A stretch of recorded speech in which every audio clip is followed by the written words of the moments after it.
The 1992 annual show is now behind us, with championship and world records from Tom Molyneux and Bill Stiff, respectively, in the Pot Leek and Blanche Leek sections. But the end of one season becomes the start of another, and over the next 10 months we'll be visiting the gardens of 5 of our most respected growers to document their growing methods and culture, as well as sharing their experiences and progress leading up to the 1993 National Show at Gateshead. To start this exciting venture, this morning we've come along to John Soulsby's nursery, which in my opinion is the ultimate in pot leek growing. First of all, the date, it's the 18th of October. The shows are over, and I think there's a lot of hard work being going on most people's garden. I know in here we've had a hell of a lot of work. There's a lot of changes that people will see who cook the garden on a regular basis. But what I'll do, we'll take the video step by step. First off, we'll move into one of the greenhouses where the trenches are. I'll explain what I've done on the trenches, and then we'll maybe come through, have a look at stock plants, both plants that have been put back to seed this year, and plants that I'm expecting to propagate from for next year. And then we'll have a look at the greenhouses, which are all being sterilised out at the present moment. It's all work that needs to be done really before next season starts, which is only going to be a few weeks away for myself. As you see, it's got a beautiful tilt to it. It goes right the way down. I mean, this is fairly hard soil, but you can see that's the depth that I've taken to, possibly a little bit more than that. It is mixed very well, so I'm actually going to take a soil sample now. And what we need is just to mix a little bit of soil up like that. Take a small portion, place it in a clean bucket. Do this in about 20 places along the trench. Mix it all together, and then I'll pour it out on the footpath. Mix it up again, and then we'll take a bag full and send this down to Landcrop. A bag full, let's say about 8 or 10 ounces of soil, and that should be ample.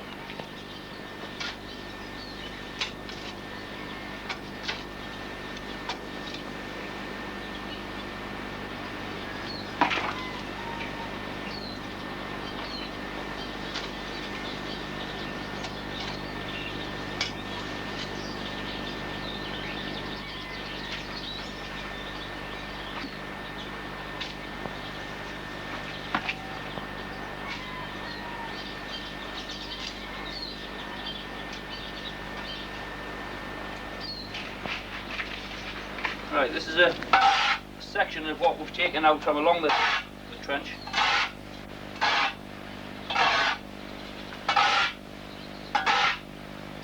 Obviously there's too much soil there to send through the post, so we're going to take a small amount of that. I think Ernie's got the bag to put it into.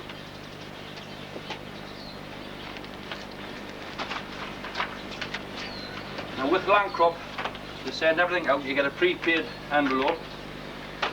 You get the right little bag. You don't want to be touching this with your hands at all. Should have a trowel for this job. Forward.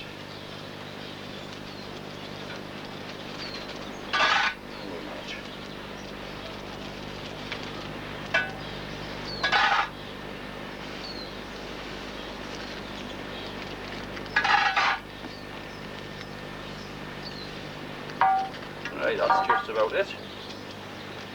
Seal the envelope up. There we are. One soil sample ready just to slip into the bag, post paid, and I would hope to hear from them by the end of the week. Right, sterilisation of the trenches. It's a big issue actually. There are a lot of products that aren't available to the amateur, and the reason they're not available are because they're very dangerous to use. I am registered as a commercial grower, and I have access to all of these. Having said that, I don't use them on every trench, but I have tried Dazimet, which is basically Bazimid. This is an illegal product for the amateur to use. I've used it on one trench. This is a granular form. It looks pretty much like, well, it looks like lime, but it's a very pale blue. This is incorporated into the trench at a very fine rate, and then the trench has to be covered over, and the temperature has to be right for this to actually activate itself. Once again, you're not allowed to use that particular item. The ones which are available for the amateur to use, and which I would recommend, are our Militox. I find this is actually the best one for the trenches. As I say, I've only done one trench with Dazimet. Our Militox will be applied to this trench. Actually, it has already been applied, but I do it twice. It's been done now that the trenches are finished. young plants will be brought into this particular greenhouse, so I need this greenhouse clean to start with. So Molyneux has been applied on here, and I usually put it through, I have a diluter, I put it through a diluter with a hose system, because the whole garden gets done, the greenhouses and everything. There's a lot of work. But I would recommend you use a watering can and go by the recommended instructions for sterilisation of soil. It also kills clubroot and many other things, so you'll find that our Molyneux is very good. It's made up of natural phenols, so you've got no problems with it. Basically, it's very much like Jay's fluid. Jay's fluid is another one that you can use. The only thing is, I think it's possibly a little bit strong. I'm not saying don't use it, because Jay's fluid is very good. And I do use Jay's fluid to clean all the benches, the glass, right throughout the whole garden as well. So basically, that's the three that I have used: Dazomet, our Molyneux and Jay's fluid. And they will be done twice. They'll be done once again before planting, just to make sure I've got no disease or creepy crawlies got back into the beds before planting out. So that's it on the sterilisation side. Well, cleanliness is next to godliness, and I think it's the uttermost importance that you start off completely clean from everywhere. I'll show you what I've done to the leek heads in a moment, but now we're inside the greenhouses where we actually start to propagate in probably another 2 or 3 weeks' time. A mixture of Jay's fluid in here. Now these greenhouses have already been washed down, and what I've done, I've actually used bleach, and we just use a car washing brush. The glass, the metalwork, the whole lot's all been done with bleach. That's just to kill anything and kill any algae which we have. It's been hosed out just to actually clean it. We have a mixture of Jay's fluid in here. We now go through the whole greenhouse again, trying to get in between the glass, I'll just come over behind. In between the glass sections, going down here to make sure there's no insects got in behind here. The whole greenhouse will be done with the Jay's fluid. This will then be hosed out, left to dry, and then I'll actually put smoke bombs in just before I'm ready to set away. All the benching, all this wood benching is done completely. All the way along the glass. And then also you want to be underneath the bench, all underneath. Try and get into all the joints, because that's where any wood lice or anything will end up. Right, this greenhouse remains to be finished under the benches and such like. We just did that to show you roughly what needs to be done. It's left now to dry out, and then we apply sulphur candles. In a greenhouse of this size, it'll take 3 of these candles. It does give you instructions and everything on the back, and tells you the cubic feet that it will completely sterilise. Now a sulphur candle kills everything in a greenhouse, so you can't have any living plants or any living tissue in there because it'll kill everything. These ones are being used. It's basically like a yellow granule inside with a small core which is a wick. The wick's lighted, and you may think that it's not going to work because these are actually very slow burning, and it'll take about maybe an hour to 2 hours for this to burn through, but it does give off a gas into the air which is deadly poisonous. So once these have been lit, close the greenhouses, make sure all the vents are closed, leave the greenhouse, close the doors, and leave the area in case a little bit gas escapes. These will kill everything, and this should give us a nice sterile atmosphere for starting in, as I said, about 2 or 3 weeks' time. It's now the first weekend in November, and in contrast to John Soulsby's, we've moved over to Cramlington to our secretary's allotment, which is more typical of the membership setup, to Alec. Looking around, Alec, preparation work seems to be well advanced. Well, the more you can get done at this time of the year, the better. For getting your trenches prepared as early as possible. It helps to keep soil-borne disease down, and early preparation, I think, and the more you can get done in the autumn, the better it is in the long run. Looking, going round members' gardens, I find a lot of the trouble with these covers is that they're not substantial. This is substantial. What worries me, and probably a lot of others, is the cost. What's the cost of replacing this, and has it got an inhibitor in? Yes, this is from LBS again, and it is inhibited against UV and whatnot. But it depends. I'm fairly sheltered from heavy wind here, and depends what happens to it during the time, but I would expect to get 3 years. It's been up 2 now. I've been fortunate in one respect. You can see where somebody run around the tunnel with a knife. You can see where I've had to repair it. Luckily they missed it a little bit here and there, and it didn't escape. So these are some of the things you've got to face. Looking at the trench, it is rough dug, well aerated. Coming in through the gate, I noticed that you had a recent load of manure tip there. That was all like good black cheese, well rotted. Yeah, it's a good source of farmyard manure. That's well rotted and doesn't melt away when you put it in. It must have been laying for a year or 2. But that holds your water. It gives a good humus content to the bed, and I think there's a little bit miracle about farmyard manure. It hasn't got a good feeding content, but it does something for you. I see we've still got this mixed in the alley, which you've had for a few years now.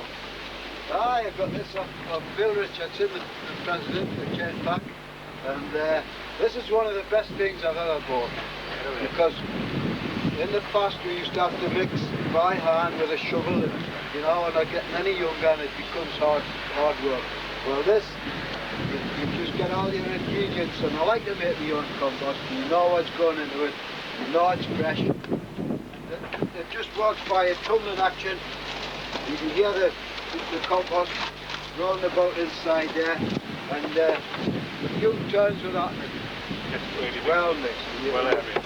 You can keep some in there and just turn it a few times before you need to use it, then you're in business. Well, we've moved over to Harrigan this morning to Tommy Molyneux, and there's no man in my lifetime that's made such an impact on leek growing as Tom, especially in the last 2 years, Tom. I mean, your success has been phenomenal, like.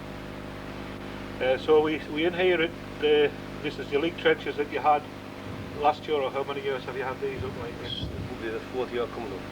And then I see down at the bottom here that you're preparing a new bed as well. Yeah.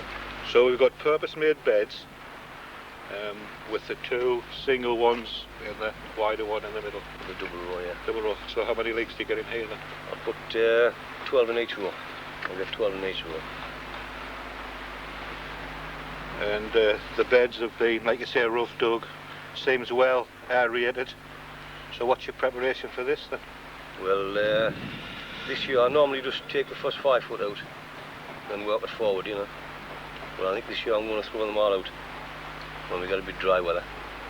Because the drainage in the bottom, I'm a bit worried it's getting clogged, so I'm going to throw them all out and put a bit more sand in. Well, you've got plenty of height anyway. And like I say, the place is sound and being so near to the coast. I'm just saying, coming up in the car, I think it must be one of the furthest east that we've got. Well, John Tuck's a bit near there. Yeah, John's away off onto the north, but he is sitting on the coast, like. But, and what sort of prevailing winds do you get here then? Well, you can get a hot day inland, but we always seem to get the mist and the breeze, you know, we get the sea breeze coming, you know, it keeps them cool, you know. Well, there's certainly something in the atmosphere down here. Because this will be going for your 3rd year, eh? Well, we'll try again, see what happens. Winds, eh? See what happens. Yeah. Well, hopefully it works out all right for you. So I see in the other greenhouse as well, if you can let us have a look at your stock plants, they seem nice and clean and healthy there. Yeah, I just was at them the other day cleaning them down. So we'll have a look in there, eh?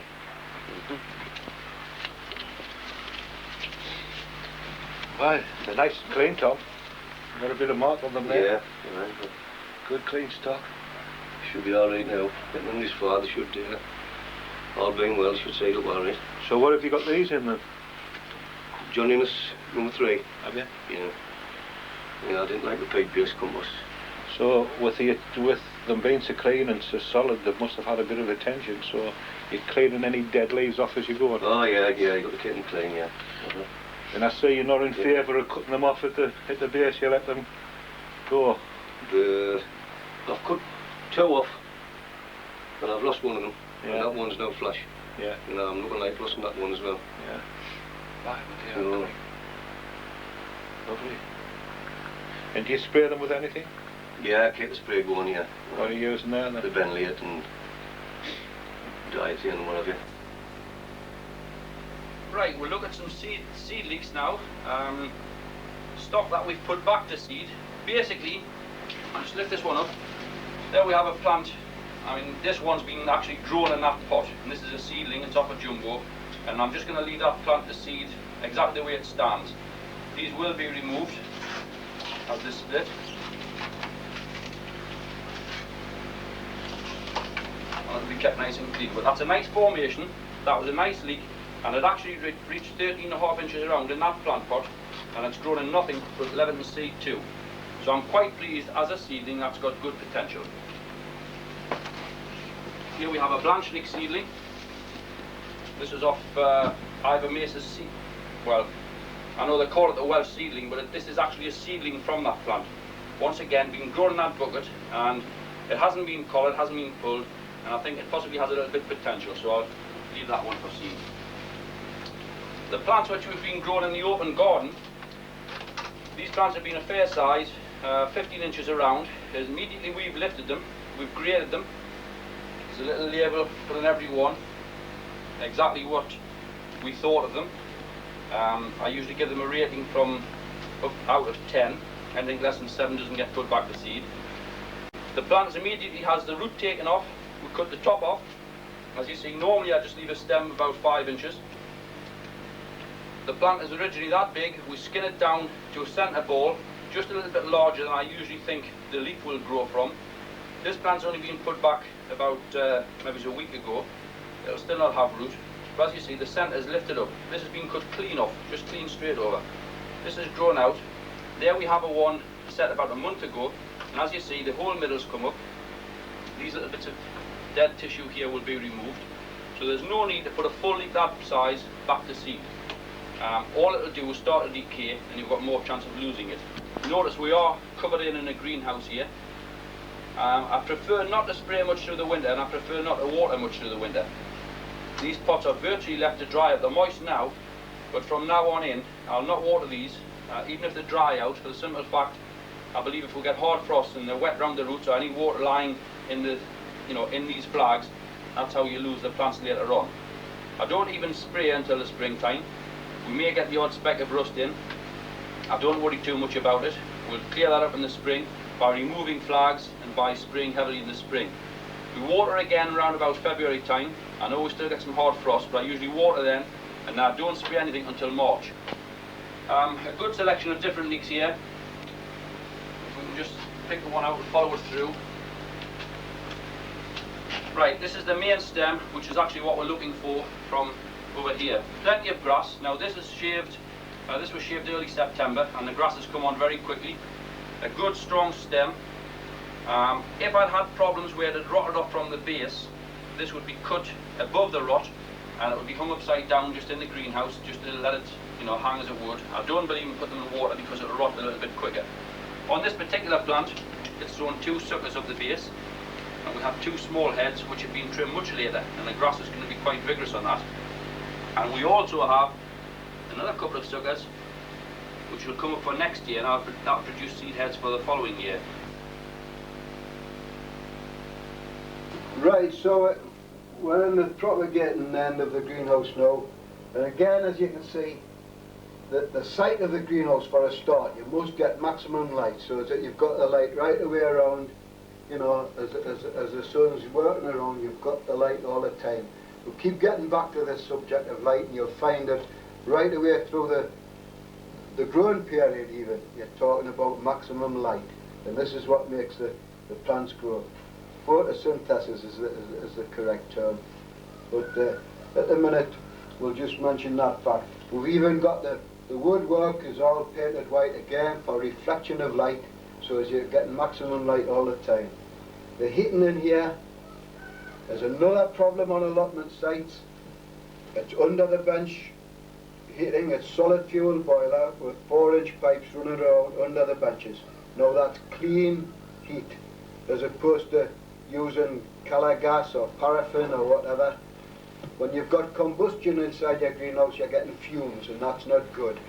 So the solid fuel boiler, a lot more work, coming up and looking after the fire several times a day, but you're getting clean heat, and that's the most important thing.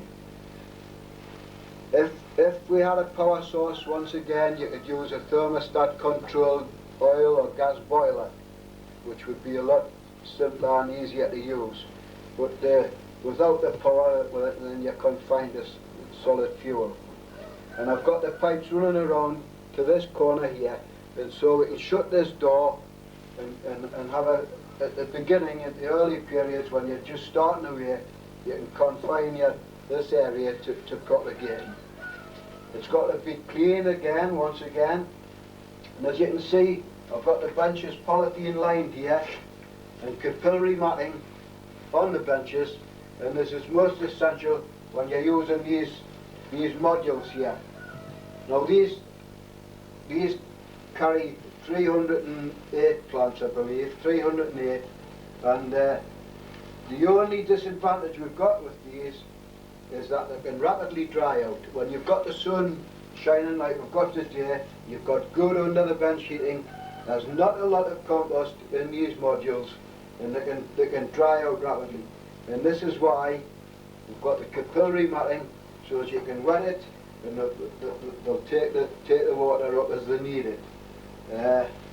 Because you're looking for them not to get any check. Once you start propagating, these leeks have got to carry on from now right till short time without check of any kind. If they get a check, then you've got a probability of them running to seed, bolting away to seed on you when you get them in the trench. And one of the biggest things is lack of water. If they dry out, you're in trouble. So the capillary matting, I find, does a great job, especially for people who are out at work. It's not so bad if you're in the greenhouse on regular periods, but if you're out at work, then you can be in trouble. You would be best to use this sort of thing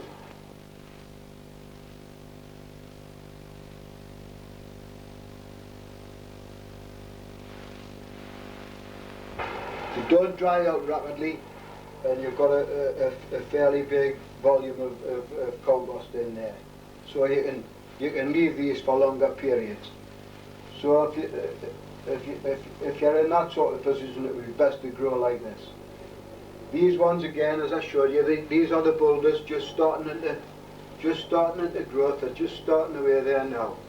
That lot's all bulbous, and these ones are grass, as you can see, and everything's just starting away. And it doesn't take very long. We're talking here 22nd of October. It's now the 1st of November, and everything's started away rooting. Not be long, another few days, and probably have to start putting on. I've got the benylate. Now I think this is quite strong enough to use in the early stages without going into a lot of expense. And what I usually do, I've got a little container, and I make out the benylate solution, and I steep the grass or the pips in that overnight, and the next day I start putting them into the trays, and that gives them a nice clean healthy start. And whilst they're growing, it doesn't do any harm now and then to give them a spray of benylate, and it's strong enough at this stage of growth. Whilst I was saying that this material is rapidly starting to root, one thing you've got to watch, if you pick the tray up, and have a look, and you can see that it's damp, it's still damp underneath there, but look at the roots starting to come through already. Now if you leave this much longer, the roots will probably grab hold of the capillary matting, you know, and you'll break them. So the time's rapidly approaching when we're going to have to start putting them into their first pots. So we're talking about time coming for potting on, and again, one of my theories, everybody's got their own ideas on different things, but I like to move on from one pot to the next. As soon as the roots, this is the one I start with, as soon as the roots reach the bottom and sides of this one, you keep having a look, then you move on to the next one. And these are nice and neat and tidy on the bench, and as you can see, you don't waste any space. Pat them all together, and we'll probably see them later on. But that's the first size, and At each move, you're going into a little bit fresh compost all the way around the root ball, so that you're keeping things moving from one to another. And this is 4.5 inch square for the third move, and the fact that soilless based compost, the goodness isn't in the compost very long. The plant uses it, you're watering and leaching it out of the pot, so I think it's very beneficial if you're getting a little bit new compost all the way around the pot at each move. And this takes you up into any size you like, really, depends. But I've started to take a fancy to this sort of pot now. As you're moving, you're looking for as big a root system as you possibly can get, and these are rose pots, and they've got a lot more depth to them, and you're not losing any room on the bench when you get to this stage. You're actually giving it a lot more compost without losing space on the bench, which you would get going into a bigger sized pot. Practically the same size pot, only deeper, and you're getting a big, strong root system right the way through. And I think that's what you should be aiming for. You don't worry about the top of the plant. If you've got a good root system, then the plant will grow for you. We're now in the last week of November. We've come back to John's garden along at Kibblesworth. It's a real cold morning this morning, with the temperatures plummeting down to around the 0 mark. And obviously heating of the greenhouse and propagation is one of the most important factors. So we're quite pleased to come here and meet John. Can you tell us where we stand this morning, John? Yes, good morning. Well, as I say, it's bitter cold, still early in the morning. I've only been here 10 minutes, I've seen the boilers and such like. And what we hope to do today is let you look through the greenhouses. I'd like to show you the propagation. It's my birds making a noise. Show you the propagation from the leek heads. I'd like to try and show you both good and bad heads. I'll show you my system of propagating and actually potting, the first potting, and I've maybe got 1 or 2 ready for the second potting as well. So we'll go through all of that. I don't know if you'd like to have a look at the heating system which I use. My heating is just solid fuel, Folsom Forge boilers, and I find that I can control this well. The only thing is it's dirty and it's hard work. It means you have to be here morning and night. But there's a lot of good heating apparatus on the market today, whether you choose gas, electric, you know, it's entirely up to yourself, but my method is with solid fuel boilers. Anyway, we'll move inside now.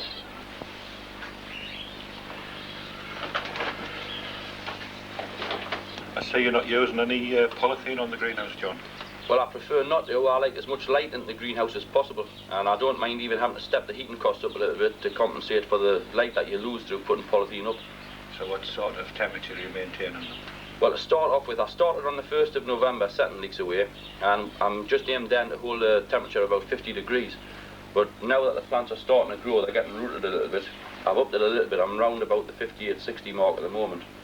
It is difficult with the solid fuel boilers until you get the hang of them, and once you get the hang, you can control it no problem. So at the present moment, I would think it'll be 60. In fact, it is 60. I've checked when I first come up.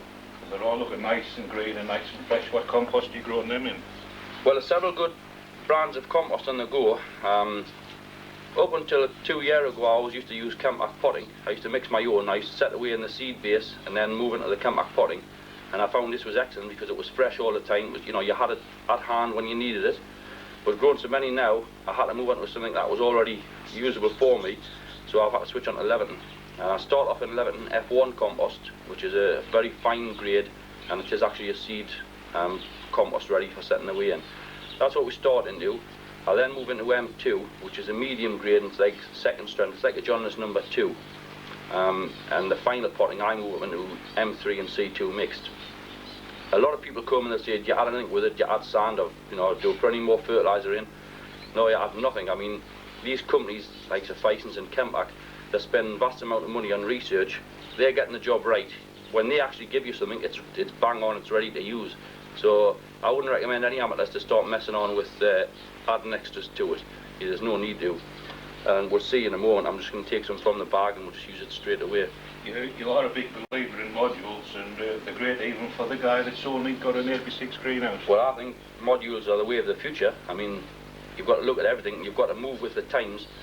I'll show you the two different systems, but the modules, the way I believe anyway, if you've got any problems on a head, which we're very careful anyway, you know, we do check, we'll look through, you'll see there's very few misses in my modules, but if you get a problem with a bit botrytis or something like that, in an open tray I find that it can run rampant through the whole tray. In the modules, it's contained to one cell. You just pop that one cell up and get rid of it. Yeah, and when you pop your one cell up, I know over the years and coming here that you do establish a good root growth and start, but can you actually see the bottom of the leek? Yeah, I've got some here. I mean, I'll show you how we set them. That's a finished tray which is actually ready to pot. We'll show these being potted in a moment, but all you've got to do is look on the bottom. And you can see the odd roots just starting to pop through there. And I'll just pop one up, just as an example. If we take that one out.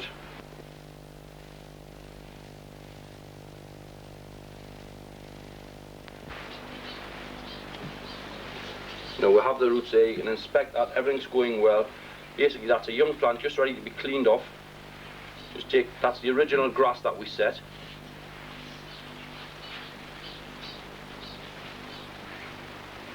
Just clean those off. And there we have a young plant, which is, you know, a perfect plant ready for potting. A good start, and you're not disturbing the root ball. No disturbance. Nice and clean, everything's right on it. When I first started with modules, I found there was a lot of problems with plants drying out. Obviously you're putting them in a small amount of compost there. You haven't got like a big box full of compost, which you could water it once a week. So they do take a little bit of getting used to, but I certainly think it's worth persevering, because once you get the hang of them, I think they're tremendous. And they save a hell of a lot of time, as we'll see in the next few minutes.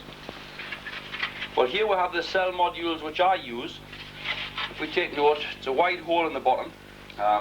This is actually a commercial module plant, and the reason you've got the wide holes in the bottom are because this is an extractor, and this pops up the whole lot, which I'll show you again in a moment. Quite expensive these, but they are reusable. You can use them for several years. Once you finish using them, just make sure that you put them into something like a sterile solution to clean them off for the following year. These are new ones, I say. There's 150 cells here, and there's ample compost in each of these cells to take an individual plant and grow it on for about 6 weeks. The tricky thing with this type of module is the filling of it. When I first got them, I found I was filling them up, and every time I lifted it, the compost dropped straight through onto the bench, and you know, I ended up with a lot of problems. Anyway, we'll just fill a one to show you. Once again, the compost I'm using is Levitt F1. There's several good brands on the market, but Chempak seed is probably one of the best if you can get it nice, and because that way you make your own. It's fresh when you come to use it, and you can have it on hand and ready whenever you wish. Right, just cover that out, and then basically go along with your fingers, just inserting it down into the holes, and this just compacts it enough to stop it from falling straight through. Obviously, with use you get faster at this, you'll find that.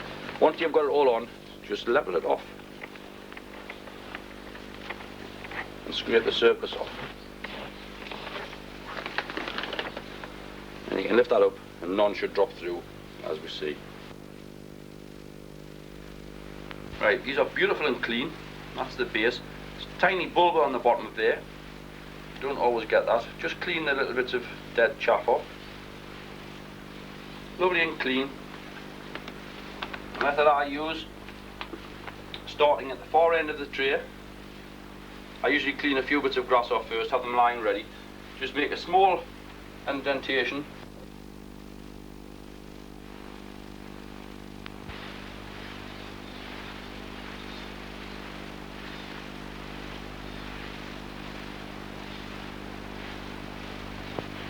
Four days. And there we have the plants. You can see they're starting to change colour, the new growth starting to come into them, and these will have started to root up already. So that's after 4 days. I would reckon about 3 weeks in here, and there should be, maybe it's a little longer than 3 weeks, 3 weeks to a month, and they should be at that stage. Right, seeing as we've gone to the bother to grow into modules and try to like speed things up as fast as possible, we've also gone into carrying trays which hold 30 plants. And the little square pots, which I find are ideal, they're not too expensive, and these are smashing to pot on with. It doesn't take long. There's usually two of us. One lad fills the trays up like this and passes it on. I usually pot them, and then if I can get one of my youngsters up, they carry the trays into whichever greenhouse we're moving into. So we'll have a conveyor line. I can put 1,000 leeks up in a crack. These are all reusable, but having said that, I prefer to have new in every year. All my plants will be gone anyway, so if nobody brings pots back, I use new pots every year. I use the carrying trays. Oh, I'm one short there. There's a one. So double up. Right, 30 pots. This is 11 M2. It's a little bit more coarse than the last mix which we had. We usually use a shovel with this, and there we have 30 pots filled in just a few seconds. We now bring the extractor into use. Tray of leeks. These leeks, this was fairly large grass when it was set, and they've romped away. They've come really fast. Just check the bottom, and we can see the roots are starting to come there.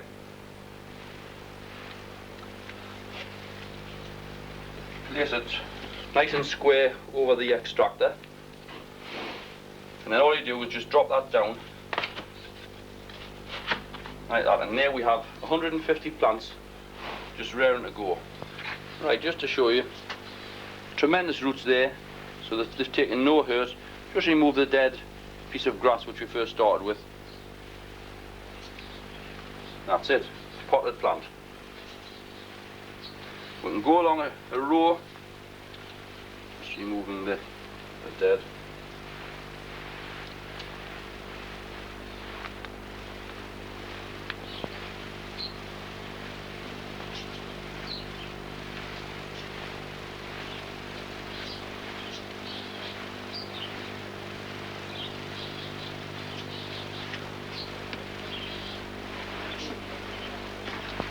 Right, when you first pot them, they're possibly a little bit floppy, but it only takes a day or so once the water gets down to them, and they should be stood up bolt upright like that. And as you see, very easy to handle. You can transport 2.5 dozen plants from one greenhouse to another, no problem at all. Usually what I do, I'm holding 60 in this greenhouse. I have a few more greenhouses where I'll slowly drop the temperature, and these particular plants are on a temperature of 50 degrees in the house next door. I think that's how they're stood up so nice and upright. I think, you know, you're not pushing growth into them. You let them take their own course, and at the cooler temperatures I find I get a nice slow even growth. So I'm quite happy with those plants in the cooler temperature. We then move into the second pot, which is a 5-inch pot. These plants are grown away quite happily in there. Once again, these are an M2 compost. That's the only one I use at this stage. We'll put that back.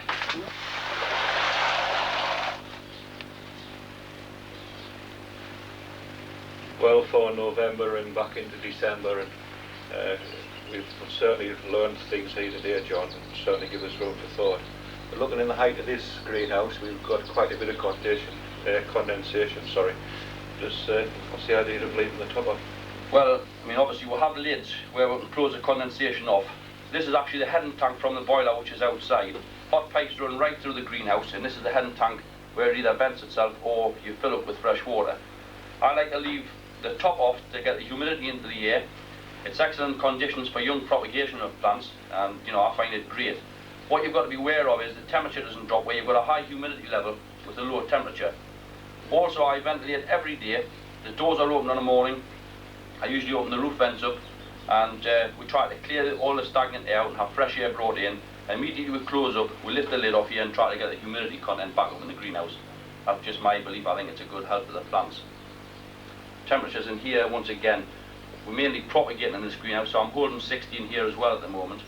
But once I've actually started a pot, as we see 1 or 2 at a height, we'll then start to move into a cooler climate and into the greenhouse next door, where the humidity level's a bit less as well.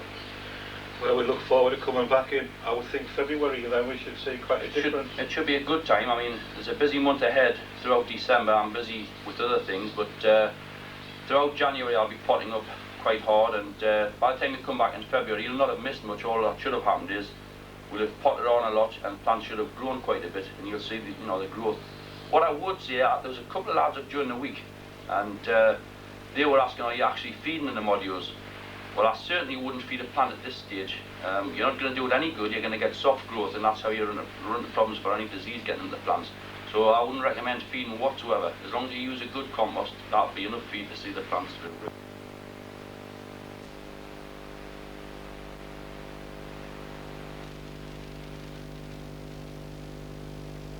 Right, this morning we've come up to Linton into Northumberland to the gardens and the allotments of Paul Harrigan. No documentary on leek growing would be proper without a visit to Paul's. Thank you very much, Paul, for having us up here this morning. It's quite a bright morning this morning, and we've had a provisional look into the greenhouse and everything's in good order, so I think we'll go into there now.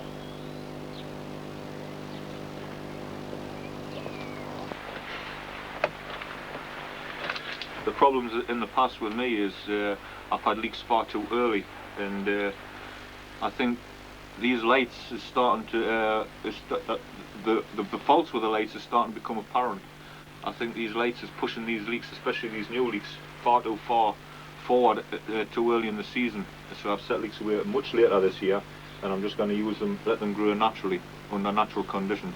So you've changed your thinking with regard to these lights up here? I think they're of use definitely to onions.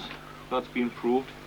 But after reading a bit more information on lights, certain leeks they're lengthening, unless you've got the right type of bulb, they actually lengthen the plant. So and what's happening as well is the scorch starting to become apparent. So on days like this, I switch my lights off.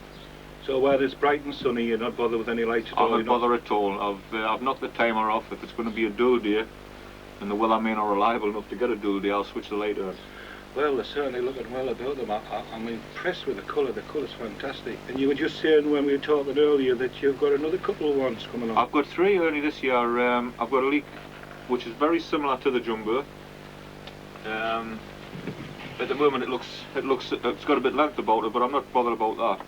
But this is the actual jumbo. This is the parent plant, which has been around for a few years now, and that is a seedling of it. It was selected not for size but for quality again.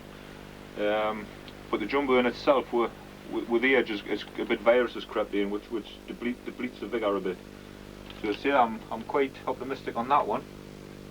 I have a leek which resembles the BJ, which has a bit. It's very, very similar to look at. Again, the vigour is very apparent in it. But this seedling didn't have the BJ has a little tendency to have a slight wedge to it and a bit bulbing on the base, and this one was was a straighter barrel leek, and that's the ultimate for me. And I think I've got that with that Belter Blue, which is a very straight leek. So again, you're looking for quality all the time. Quality, yes. But at the same time, these leeks, for all we're getting the quality, the sizes, as you know, over the years, the last few years, the cubic inches has gone up dramatically, like.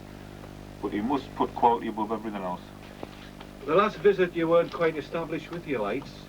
If you could just let us throw it by us what you've got here. I have a Sunti Agro light, which for leeks, when you read through, is ideal. The Sunti Agro is the new bulb from Philips. Which one's that? That is the light above. That's the one above that, right? The ordinary Sunti has got the wrong colour as regards at the end of the spectrum. The blue, it's got to be more towards the blue end of the spectrum, because that gives plants its uniformity and shape. If it's too high on the red, it tends to elongate them, make them long. So as I say, I think as regards growing leeks, there's got to be a bit more thought as regards using them. And there's a rush for everybody to use these things. They definitely improve on onions, and probably because they're lengthening the necks on the onions, that they're getting more weight with them. That could be a reason for that. But as I say, I use them from November, and I use them on dull days. But from now on, mine won't be on very much. I'm in a pretty light situation here, though. I get quite a lot of light, and I appreciate some lads in greenhouses won't be in such a favourable position. No, it's quite bright in here at the moment, so obviously you've got them off. So what time? I only use them on natural daylight hours. Yeah. I just progress them through to the end of March to the 12 hours, and I just use them 6 hours early November, 8 hours, and just progressing them up through the growing season.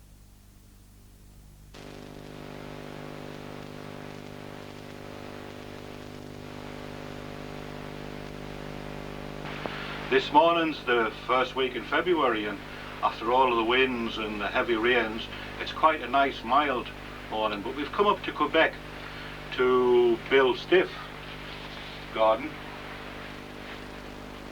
and I'd like to thank Bill for having us up here. Bill, as you all know, won the championship with the Quebec strain of leek, which you did yourself. And of course last year, those magnificent world record breakers in the trench leeks. So I think basically what we have to Bill, and no disrespect with regard to the leeks which we talk about later, but the membership are definitely interested in how you go on with the long leeks. These are some that are ready for a repot into 6-inch pots, which I'm on with at the moment.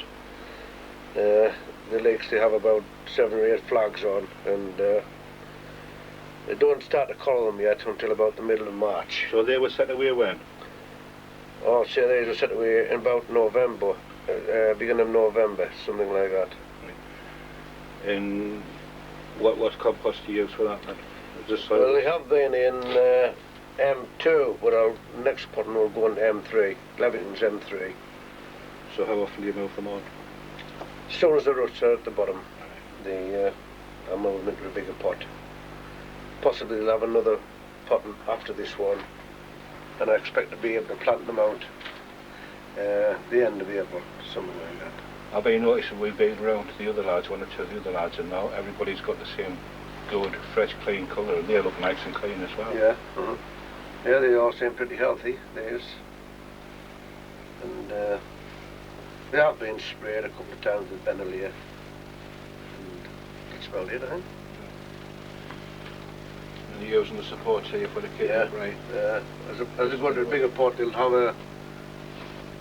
a bigger support in. It keeps the leek upright, and it supports the bottom flags from breaking. Also, in about the middle of March, I'll put a cane in, and about 6-inch damper of collar goes around. This can be moved up as the leek progresses and the leek grows. So you can see what's happening around the bottom in case Yeah, any green leave the fly. bottom, or it stops us from getting weak and lets the air get circulated around the leek itself. And you always keep the centre showing, do you? Yeah, yeah. Just as the button pulls up, I'll move the collar up the cane. So are these the same breed as you had last year then? They're the same breed, they have a maize strain. I mean, you've been knocking on the door for the last few years with the long leeks. Yeah, I like growing them. You know, they require a bit more attention than the other pot leek.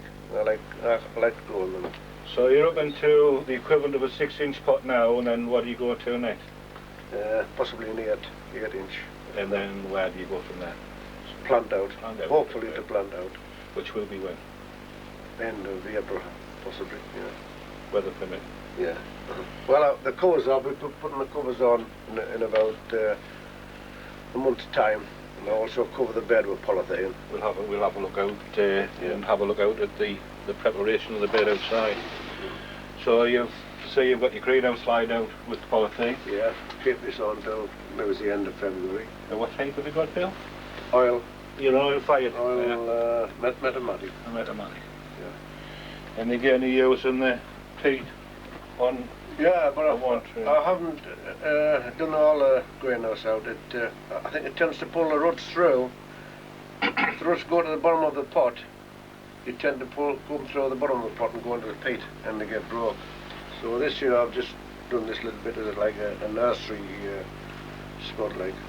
So you've got your Venn cup stages, which is this 3-inch cup stage. Yeah.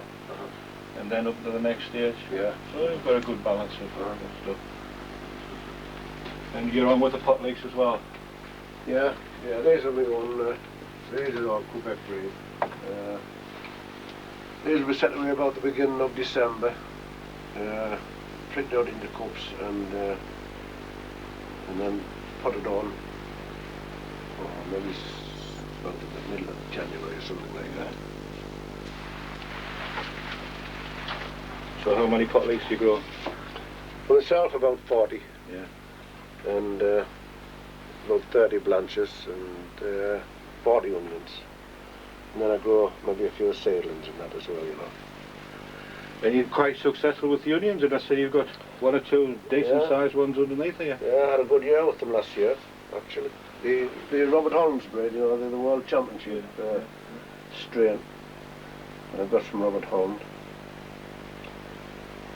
Well, you just want to have the success there. Yeah. So really what we're saying is that you're now, or our class is a good all-rounder. I mean, we always know that you're good with the pot leeks, but just what's the... Well, I suppose they have no lights, you know. I don't bother with the sodium lights or anything like that, and stuff probably looks further back than well, legs will be. I wouldn't say that. I mean, we were talking to Paul Harrigan last week, and he's deliberately setting his away a little bit earlier, a little bit later now, because he thinks that they've been getting far too early. Yeah. It just hitting the early shows would not cover the 2-month growing period. But I like the look of your long weeks. Yeah, they look nice very and well sturdy. again. I think they'll be on schedule with the years. And you're not really forcing them; they're just coming natural, as you say. So you're not forcing them with the lights. Thick as a pen there, anyway. Well, here we are back at John's greenhouses in the middle of March, the week after the National Pot Leek Society annual general meeting. It's 2 months since we were up here, but by the change is phenomenal, John. Everything's looking good, everything's in good colour. I'm pleased with everything. I think basically we haven't had such a bad start to the season. The weather's been reasonably kind to us. We've had a few good hard frosts which will do the land good outside. But in the greenhouse we've held a fairly constant temperature. This particular greenhouse we're in now, this has been filled and emptied about 3 times. So I'm actually now onto the late set. Now I've got a batch of Billy Stiffs Quebec. There's wedge at the top end. I've got 98s. These are 98s that were potted on here. The bulk of these have only been moved up into 5-inch pots, I would say, in the last fortnight. And what are these in now then? The mix that they're in at the present moment is basically C2, 11 C2. But as I say, there's several decent ones on the market. That's what I use because it's easy for me. There's a lot of lads who like buying the plants off me and putting them into Chempak, you know, their own mix, and they're doing equally as well in that. There's no problems. The next mix that I go through, we'll show you later. I'm going to go down and mix the batch up. I will be moving into C2 and M3 mixed. I think the C2 gives you that little bit of coarseness to it, and the M3 just increases the strength of fertility in the pot. Last time we were up, you were showing us the handling trays. Now, see, you have a handling tray for the bigger pots as well? Yeah, well, if I can just lift the small one off, 30, and obviously the quantity that I'm handling, I've got to have something where I can like move, you know, quantity of leeks. So they hold 2.5 dozen at a time. They're ideal, and plus they're neat and tidy. And then we'll move up into the 11 centimetre, which is equivalent to a 5-inch. Obviously they get a bit heavy, so you've got to cut them down to 12s. Yeah. But once again, it's to try and automate things as much as possible. And, you know, instead of handling odd pots and boxes, you can, you know, get everything exactly the same. You lost no space here. I mean, everything's up tight. Everything's packed in. You can fit them on the benches, get maximum use out of the benches. So, you know, you're not wasting anything. And when I'm watering, I haven't got really time to go around with a watering can. I do it with a hose pipe. Yeah. But I can go around and I'm not wasting time and water running between everything. Now, the last couple of days, as we just had a quick talk before, has been phenomenal with the heat. What sort of temperature are you maintaining now in here? Well, I've aimed in this particular greenhouse to hold about 48 degrees. That's since Christmas. So I haven't been like pampering them. But having said that, the way the weather's gone this last few days, we've had a nice bit of sunshine during the day. Temperatures have obviously risen in the greenhouse. I've just choked all my boilers off completely and opened the door at one end, the vents at the other, and tried to get a flow of air through it. It has been about 17 here during the day, but actually I think that's great as long as you can like hold say 50 on an evening, which I have done, no problem. The plants have certainly responded to that bit of sunlight. Right, we have the compost already in the bin here. This is C2. I know I use all square pots as we've seen up there, but I thought this year for my own, I got these deep 1 litre cartons. Basically I think these have been yoghurt cartons. And here I've potted a few up. This is one of the leeks that I'm telling you about. This was set away on the 4th of January. Obviously it's gone through the stages, a 3-inch plant pot, and then up into here. And these have only been potted up about 3 weeks, and the roots are through the bottom there. You can see maybe on the pot. But we'll knock this one out and see what it's like. The roots are just right there, nicely forming around the plant, nice thick root. So we'll pot this one up just to show basically what we do. This compost been in the greenhouse a few days and it's warmed up. Just make sure it's sitting nice and even on the top. That's just one of the old seed leaves that was started with.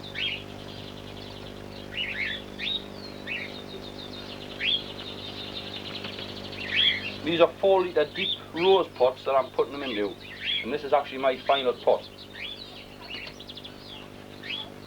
I don't like going much beyond this because I think you've got to make root into the trench, and I think if you make too much root in the pot, you're restricting the root that you're going to have in the trench. So there we are. Nice deep pot, 4 litres of compost. It's only about 6 inches across the top, but it's actually about 10 inches deep.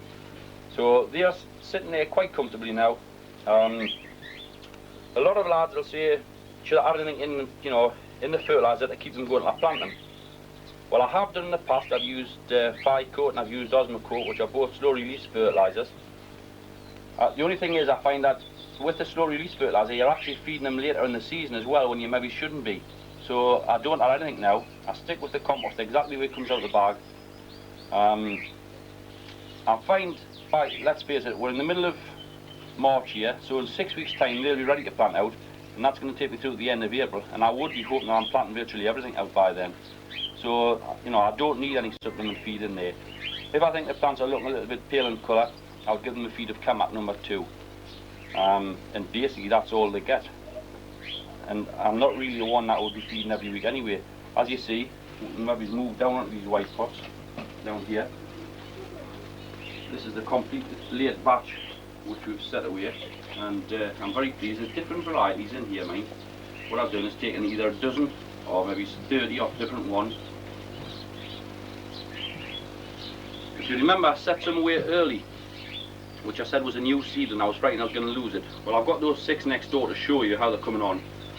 I was very fortunate. The head actually flushed up again. It didn't look very healthy, the head, but it did flush up again, and I got these off also on the 28th of December, and I'm well pleased. They will have a BJ.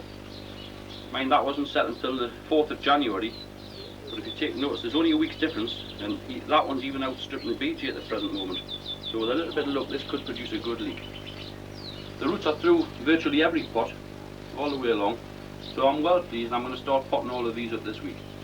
Just go down the varieties I have in the greenhouse. That's a new seedling. I have the BJ, I have Billy Stiff's Quebec leek. Once again, it's off that one that produced a very large head. I'm going back to Jonesy's in a fairly big way this year. Now I have Jonesy's. That one's about 2 inches long at the moment. Now I've got a little batch at the bottom. We'll come down in a moment and have a closer look. I've just tried a little experiment with them. That's a nice looking leek. That's Graham Hunt's new seedling. It's back to grass, first year grass, but that looks very tidy at the moment. It's had 1 or 2 problems early on. It hasn't held any buttons, it's just been breaking right down to the base. But it seems to have overcome that. Yeah, quite good.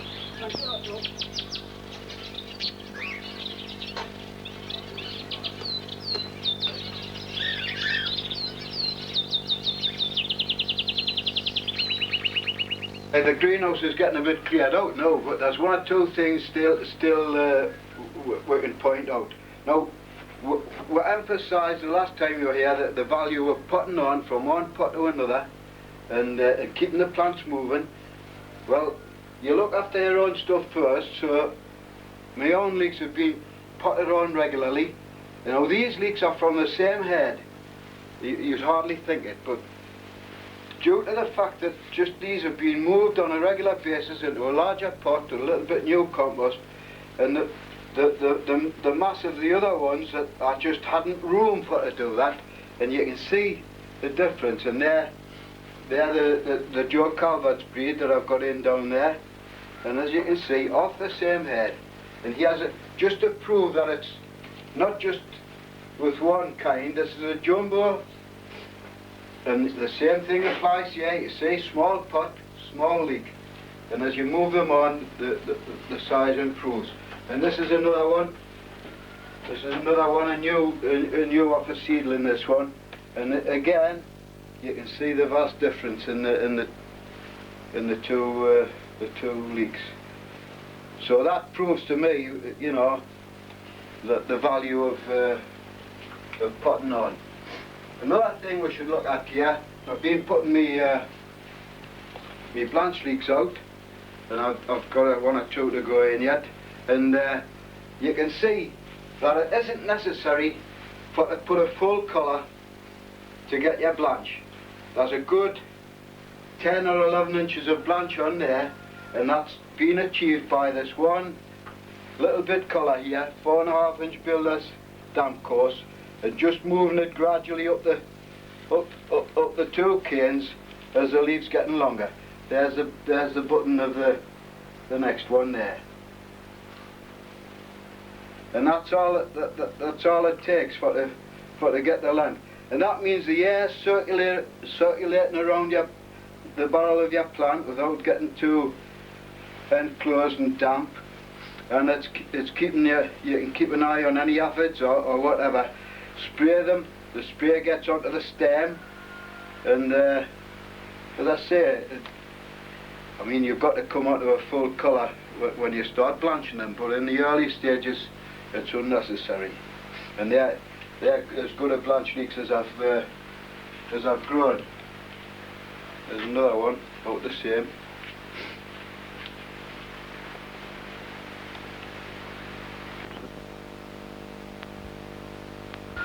These are seedlings. Every leek grower should grow a few seedlings, and that's where all the new strains come from. And these ones here are off the Peter Lee leek. And as you can see, that some of them, they just don't want to know. They just don't want to grow. And this is all seed off one seed head, and it shows you the vast difference you can get in seedlings. So we sort them out at this stage even, and these are a few that I've put it in the larger pots that look to have a little bit potential. I mean, there's a good example there. It's still got the seed leaf on it, and that shows you how vigorous, because I'm always late at putting these things in, but it shows you how vigorous they are once they start growing. It's still got its little seed leaves, and that's a sure sign of vigour and strength when you see the leaf curling like that. But to me, that's a good seedling off a Peter Lee. And I've got a few up here of the Atkinson type. Again, strong and vigorous, but there's a vast difference in them. You know, look at the difference. And there's a one here that seems to be splitting each button the way the parent did. So obviously that's not going to be any good. But I've got the one in my hand. I think it looks a good specimen from a seed.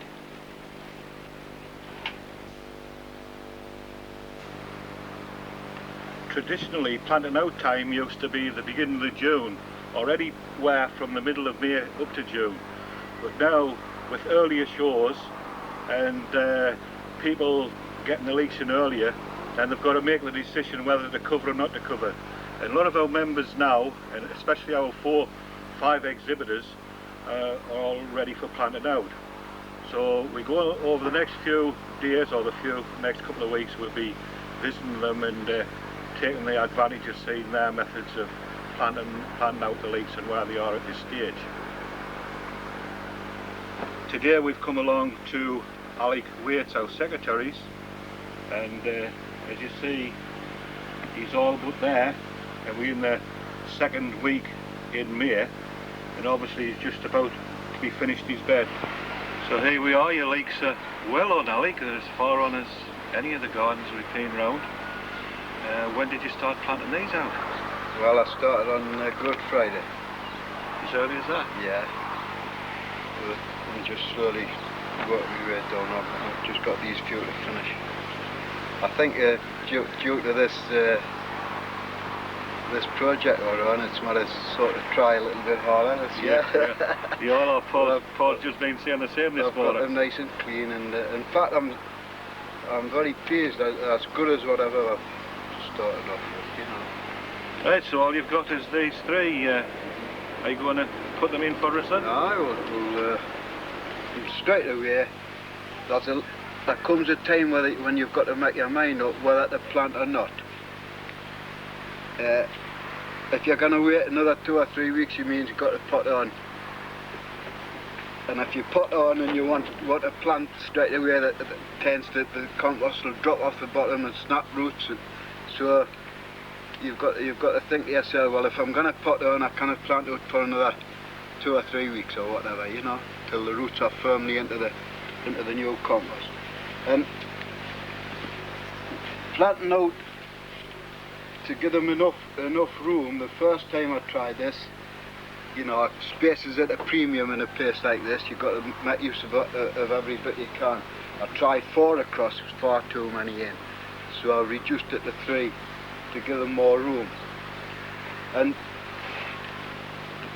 the way I'm standing here, the best of the sun comes in there, so I've got the leeks facing that they'll get the best of the sun. All day? Well, most of it, when the sun's at its best, you know, whenever we get it, like. And as you can see here, if you plant the leeks across the trench, you're limited for the room you've got for the flags. But putting them on the angle like that, as you can see by these canes, the trench is 8 foot wide. These canes are 5 foot canes, and I've got nearly 11 foot for the stretch of the flags there. Yeah, it's good. So it gives a lot more room to the confines of the trench. And planting out, well, a lot of people use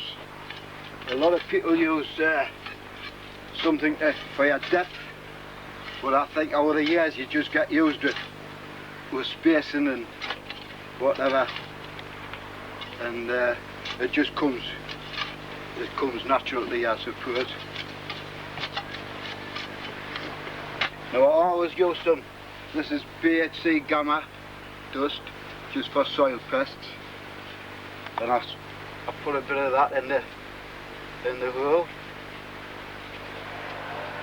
There shouldn't be any soil pests, because we sterilise the trench with our Militox. This is an experiment I'm doing this year. Now, there's a lot of things in gardening that you really cannot say whether they've worked or not. But this is a product called Humate, and it's not a fertiliser. It's actually to promote root growth, and it's from America.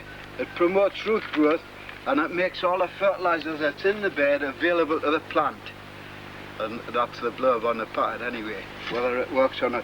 And as I say, you can only go off your end results, and you cannot be sure whether these things have been any good or not, but they're all worth a try in my opinion. And up until this stage, I cannot see any harm whatsoever with the way they've gotten a good hold and they've started off. So I think it's doing a job as far as I'm concerned. But it's all. So who supplies that, Ali? It's that firm in Thirsk, John McLaughlin, Horticulture. He deals a lot in aggregates and perlite and stuff like that, you know. But we'll just have a look at the root system. And as you can see, there's been a bit of that humate in the potting compost. And look at the root system for a start, and it's nice and white and clean and healthy looking. So the roots aren't going to take any harm of Make sure you don't get any leaves trapped in the hole when you're putting them in.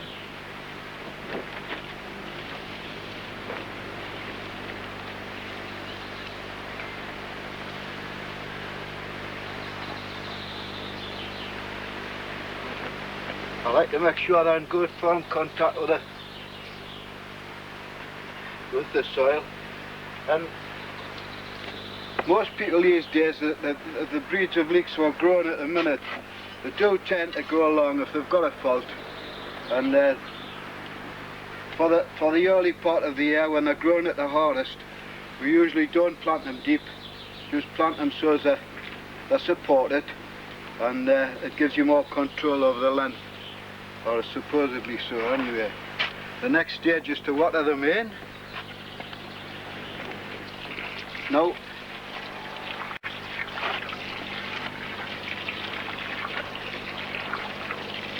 That makes sure they get a good start. Now in the early part, when I first started planting, I was carrying water down from the greenhouse that had the chill of it. But we're coming to a stage in the season now when everything's starting to warm up, and I've got the barrels inside anyway, so the water's fairly warm now. Anyway, that's quite simple, planting out. So we start to plant out Good Friday. How many leeks is in here, Alec, and what variety are they? Well, just 4 dozen in the centre, and I've got intermediates on the side, and these are odd ones of different kinds that I'm trying along this side. But in the main, the ones closest to you are Joe Calvert's, one of the top Cumbrian growers, and he's always shown well at the National. In fact, that leek's won the novice section, and it's always been highly placed at the National. Yeah, it's a nice straight. It's a lovely, it's a Joe Jones's type, but I think it's a little bit easier to control than Joe's for length. The middle one is Tom Molyneux's new seedling that we're trying this year, and up until this point it's doing well. It doesn't seem to have the flag count of the one he's been winning with, but from all accounts it's worth trying, so we're giving that one a try. I would much prefer if the tunnel was full of these ones, and this is Sammy Dickinson's leeks, so hopefully we'll get the same results as Sammy and Tommy. That one there, like I say. Well, there's a one here. I mean, for this on. time of the year, it's the first full week in May, and it's got a good 18 proper flags and new ones coming, so that's really, you can count 20, yeah. Really fine for this time. Just moved down to Horton, down to Tom Molyneux's garden, and with all respect to the other growers that's taken part in this video, I think all the membership and everyone that's interested in the video will want to see how Tom's performing, because this year, with all the success he had in 1992 up to 93, he's on a hat-trick of championship wins. So it's nice to be asked to come along and see how the master do it, and I'm sure before we go away tonight we're all going to be pleasantly surprised. It is tonight, it's about 6:30 on the 11th of May. Very, very misty here. Very heavy sea threat being threatening all day, so hopefully the shots and the views underneath the cover will be quite surprising. So we'll go and have a chat with Tom. I see he's in the middle of planting out here, so we've just caught him exactly. So the beds are well prepared, the leeks are looking well, and that building next door when we were here the last time was a renovation like that.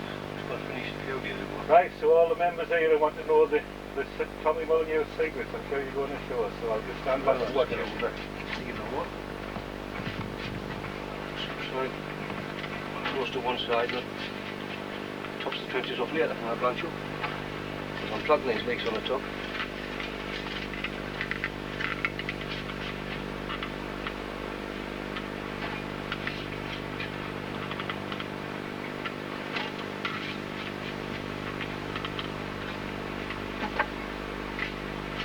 Digging the hole a little bit deeper than what I needed. So I'll put some compost in the bottom. I think that helps the roots get away into the trench.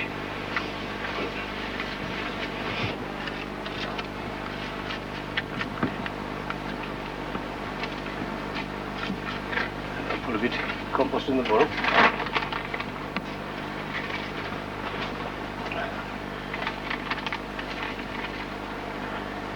I'll give a shake of me. Sort of course.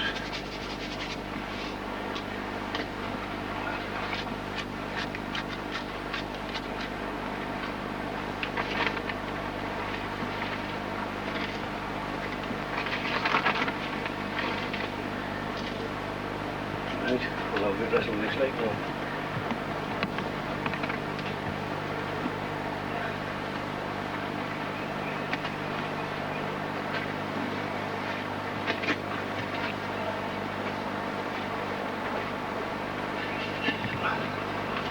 That's ready to go in, isn't it? Beautiful road grow. Beautiful.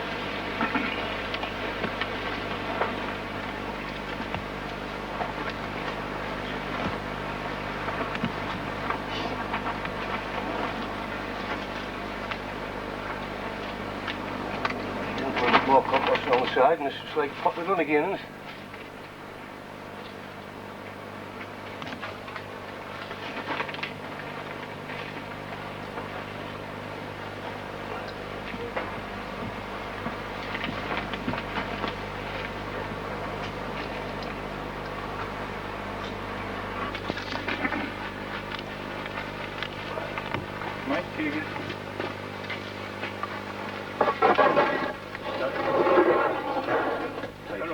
Tight fit, yeah, Chuck.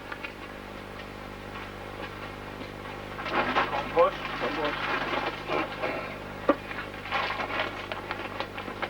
Trowel. And your bio-friendly watering cap. Where do you get the water from?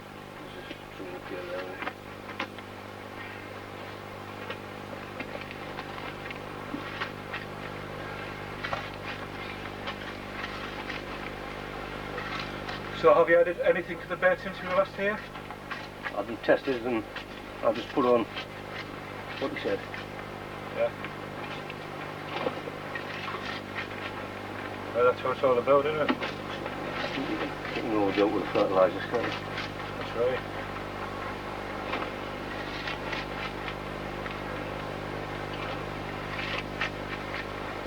I was just saying to Arthur, it's pretty windy outside yet. There's hardly any noise on the polythene.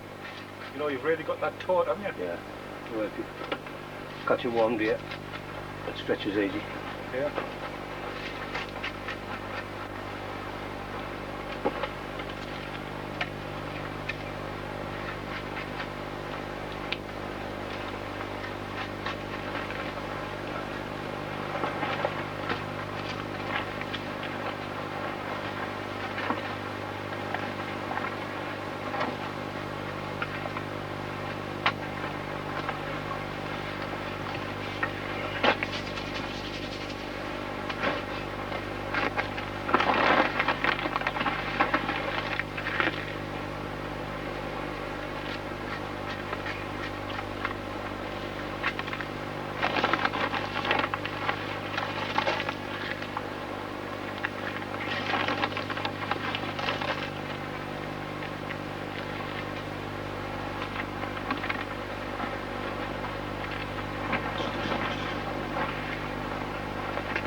I've got the white polythene wrapped around the pots to try and stop them overheating, you know. Yeah. Yeah, that's an idea. Good root growth again. That's what it's all about, isn't it? They'll grow outwards. What they always say in the shows, the wood and the green out.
You say you don't wait, you leave them for how long?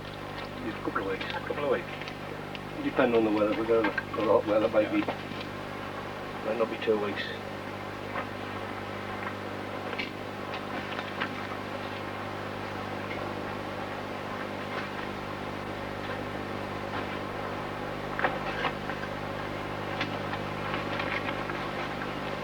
So will there remain the space, but will you get one in there, or will you put two in, or? There'll be 2 going there. Two going in, no, that's great field. Yeah. 12 to the lot. 12 to the road. That. Very good. Well, they've certainly got a good start. Really all at 7.5 to 8 inches round, are they? I've not measured them. Yeah. Well, they're not be far away anyway. No. Looking at them. And down the outside, this is the Lee one. This Yeah. is the new one. I'll put a few in up there, yeah. Yeah, this is the new one, Ernie. It hasn't got the flags, Sammy Dickinson's at present, but it does at the end of the day, like it shows about 22 flags. Yeah. Well, it's certainly got the quality about it. Yeah, very good. I've just supported the trenches with tin sheets this year. Oh, you've done marvellous. I mean, when you one of think, those paving stones during the summer and get I don't know during the summer. when you think when we were right here, it was just rough dug. And what we did say, we watched this year, and because you get a lot of guys growing off scratch, and here we are, straight off scratch, and see what they've done. But what I am impressed with, as I said before, is the soundness of your polythene. Nothing thinner there. And I see you've also got a sort of membrane between the steel and the polythene. Copper tape. Copper tape, yeah. Yeah. Very good. So, how many leeks will you get in here? Well, I'll get 15 up one side. And I'll be putting a few onions, and I don't know whether to plant the plants like some of them. I'm going to be in line up yet. Well, looking at them, there's nothing wrong with them. And I'll get 23, I think, in the second trench. Yeah. Is that the Ivermeer leek as well, is it? Yeah. Yeah, look, they're pretty big, aren't they?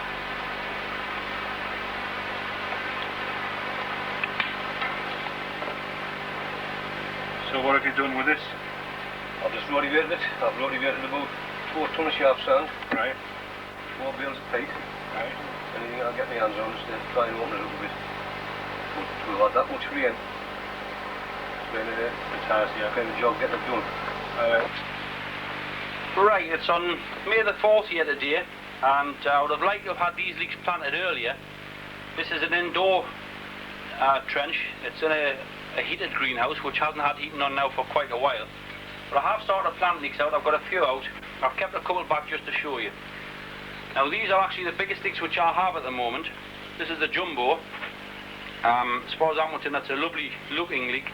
And if I'm going to do any damage early on, it's going to be with this particular leek. These are large pots, larger than I usually go into, and it's the only leeks that I have put up into large containers. I've already dug the holes out, as we see here. Once you've got your hole dug, make certain that the pot fits comfortably into it. So we've got no problem there. The problem with large leeks or large pots is getting them out of the container. That's going to come off quite easily. Now that's what we're looking for, a good root structure. And as you see, that's lovely all the way around there. I think you've picked that up okay. Right. Put that in the hole. Now a lot of people worry about whether they plant them east to west or north to south or whatever. To be perfectly honest, I'm not worried. I've planted them every direction in the garden, and the only thing that I find is certain ways of my garden we end up trampling on them, so I'm not really worried. I just put them in to suit whichever trench I'm planting them in. In this particular case, they've been put in north to south. Just check and make sure that's running a straight row.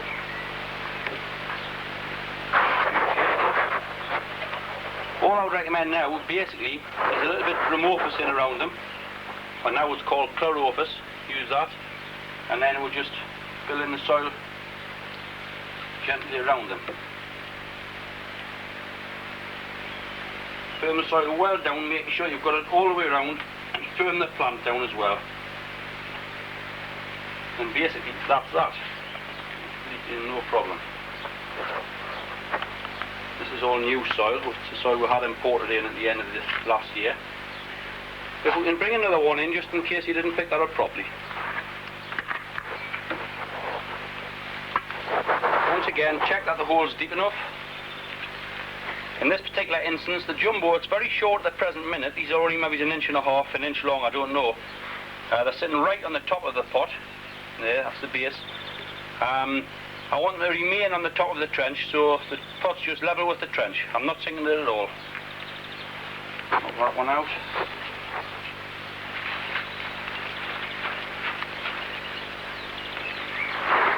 Once again, good roots. Nice all the way around there. In a smaller pot, you might have to prise the bottom of the roots out a little bit, just like that, just to get them growing into your trench. In this size pot, I'm not too much worried about it.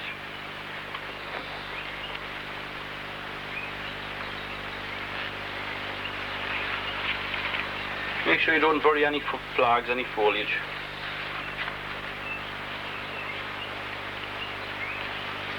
Fill the compost, the soil in around them.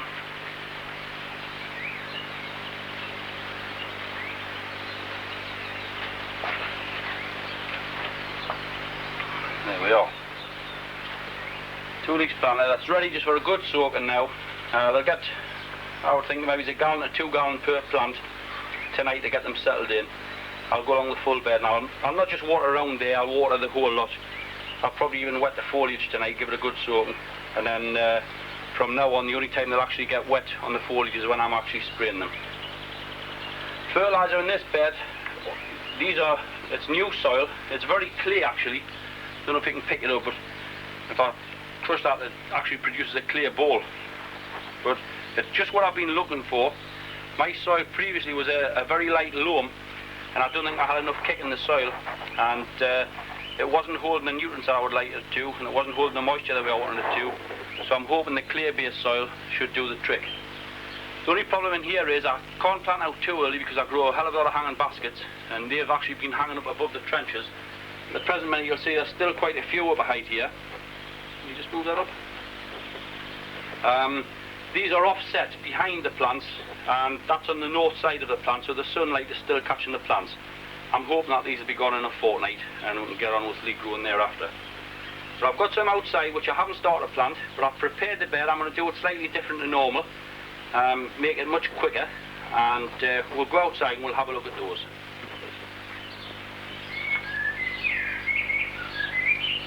Right, we're on our class this is an outside bed. We're open sides here, open all the elements. The only thing is we'll have glass above us here. This is actually the bed which we took the soil sample from, which we had analysed and sent away. Everything come back virtually spot on for what I was looking for. The only thing was it said there was no nitrogen in here. All I've added to this particular bed is an ounce of dried blood to the square yard. This was put on about a week ago. The bed was soaked. As you say, I've already got a few onions planted, so we've planted these virtually straight away after we'd put the dried blood on. In the last 2 or 3 days, I have prepared this end. It's been well watered. We've had a hot day today, so the top's actually caked a little bit and it looks a bit dry. But what I've done here, that's the plant pot, the same as those. I prepared this bed. We dug the trenches out, I dug the holes out, and I sunk 12 pots in like that. And these have been filled up for 3 consecutive days with water, which are approximately 1 gallon of water, and they have been left to drain. So I've got an exact hole, the replica of that now. So what I'm going to do is knock the leek out of the pot and sink it straight in the hole. It's had its fertiliser on, they've already been watered, so basically it's trying to make life easy. There's a little bit of soil that's washed into here, that's what we see there. That's just what's washed in from the sides as I've been watering. These are Tommy Molyneux leeks. This is the leek that's done all the damage over the last few years. Beautiful looking leek, and I wish I had more of them, but never mind. I had 12, I've lost one. Well, I haven't lost it, but it's gone out of shape a little bit, so I'm not going to plant that one. But we've got 11 nice leeks to plant here. They're not too bad for length at the present minute. It does have a tendency to go long, but at the minute I would say, what, 2.5 inches maybe. There's no flags to remove. That's a loose one, but I'm just going to leave it on as a protector flag. Once again, nice roots as you can see there, all the way around. Now in this bed, I'm going to plant northwest to southeast. Just drop that straight into the hole, firm it in. That's smashing. Now, exactly as I said before, I want these leeks to remain above ground level. They are sloping down, so as the season progresses, I will bring soil in eventually around the barrel. I'll probably put a bit soft compost there first. We'll have a look at the blanching methods later on. We'll put a few in. There's a dead leaf there. We'll remove that one.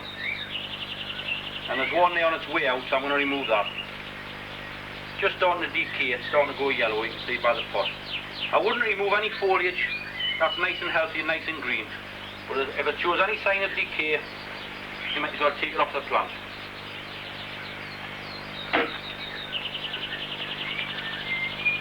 Nice long foliage on this. Remove the pot.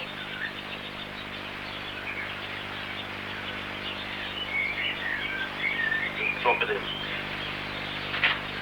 Take long plant leaves up like this. Move on to this back row.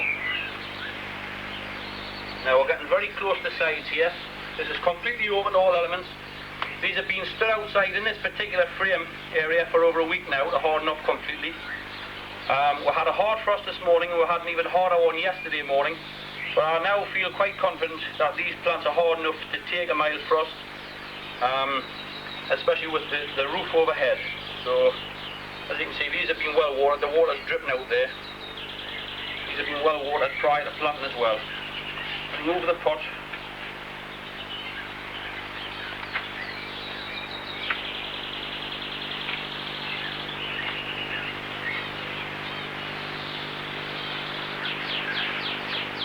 Aim it just so the foliage is running between each other. Well in. These plants are, I would say, almost 3 foot apart one way, and at least 2'6", possibly approaching 3 foot the other way. So give them plenty of room. That's it. Most leeks nowadays do tend to run along, and this is one which can go along. So give as much room as possible. Just tidy the raggy foliage up.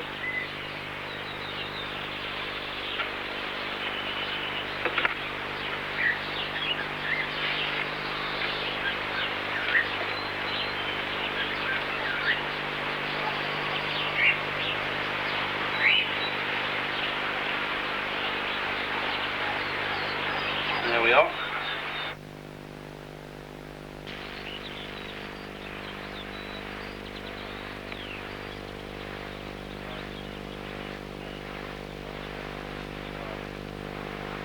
We're now into the second week of May.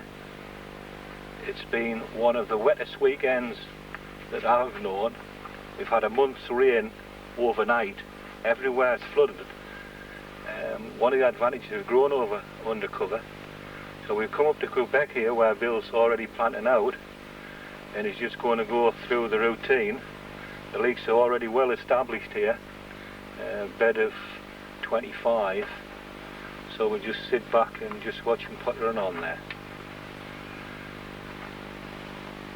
As they grow throughout the season.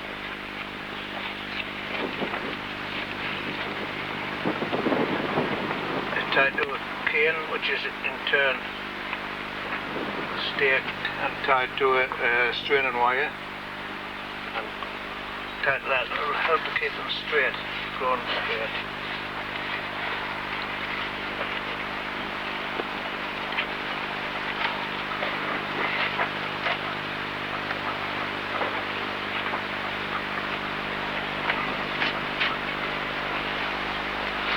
And as they grow out of these polystyrene covers out, I use a fabric cloth to go around them later in the year. So you put that round them when you get up to about 18 inches in length, and then a longer polythene, black polythene down course.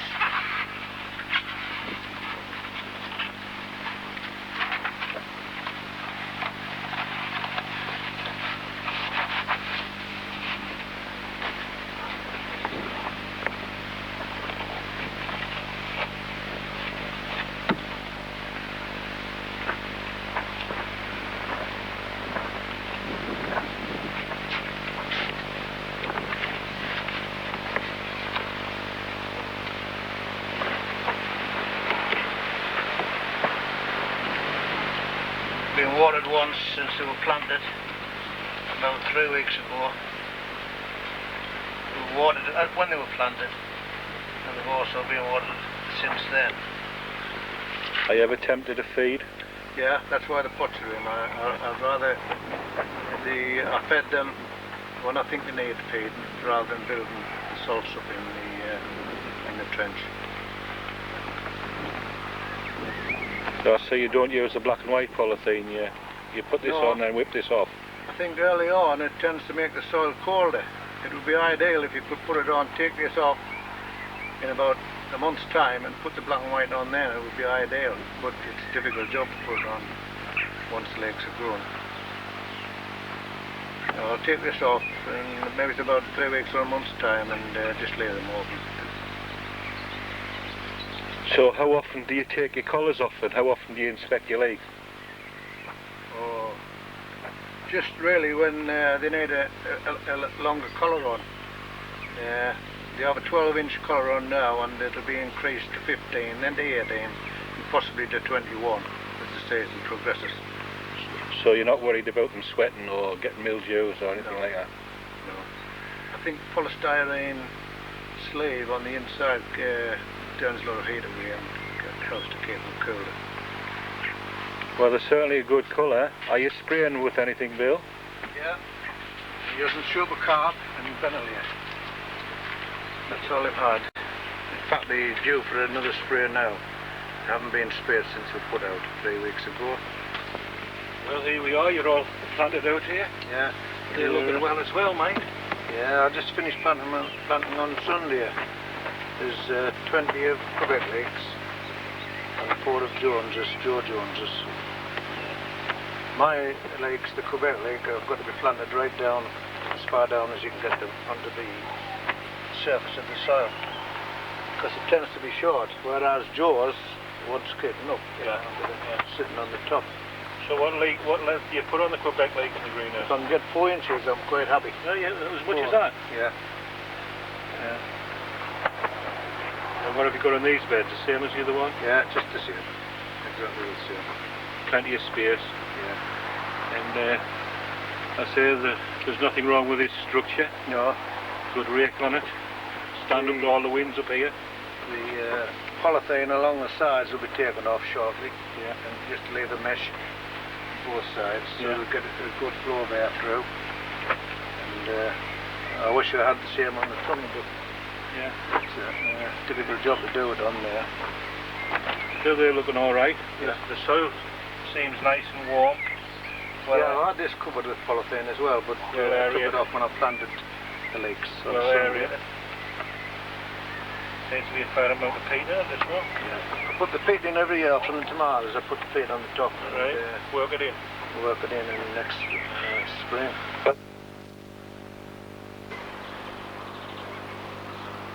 Right, here we're looking at just about the perfect leek. At least it's near perfect, not big enough, but near perfect. This is a weather vane I had made for me down in Somerset, and that's not a bad shape for a leek. I'm not sure if it's meant to be 5.5 or 6 inches though, but never mind, that's a decent little weather vane. The only disease it's likely to get is maybe rust with it being made of metal. I'm not worried about the other diseases. Having talked about disease, or at least having mentioned it, I think it's time really that we had a look at some of the sprays which I have used, and we'll bring a stock plant into shot as well. First off, we'll just talk about the different sprays which I have sprayed all of the leeks that we've been looking at. First off, I've used Hexel Plus, well, Hexel. This is both a fungicide and an insecticide, and it also has a small foliar feed in, so it does help the plants grow as well. This has been sprayed from the early stages. The greenhouse stage really we've already covered, but Crop Saver has been the main insecticide which I've used. I'm not advertising these, this is what we do use. Crop Saver, I have sprayed, as I say, to control thrips and caterpillars and such like. And Ventilate, which has helped control fusarium and other diseases which attack the plants, botryotis and such like. Now we've sprayed all of the plants which we've seen growing, but we've also sprayed the parent plants, which brings us on to the first look really at the seed leek.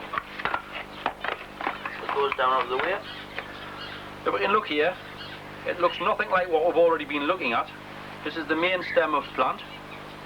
If we can just take a close look at the bottom first. This particular plant had a lot of leaves, as we've seen. This plant has been stripped of all its leaf. We're now down to one clean stem, which is still growing in the pot. And as we see, two very much like tulip bulbs growing in the bottom.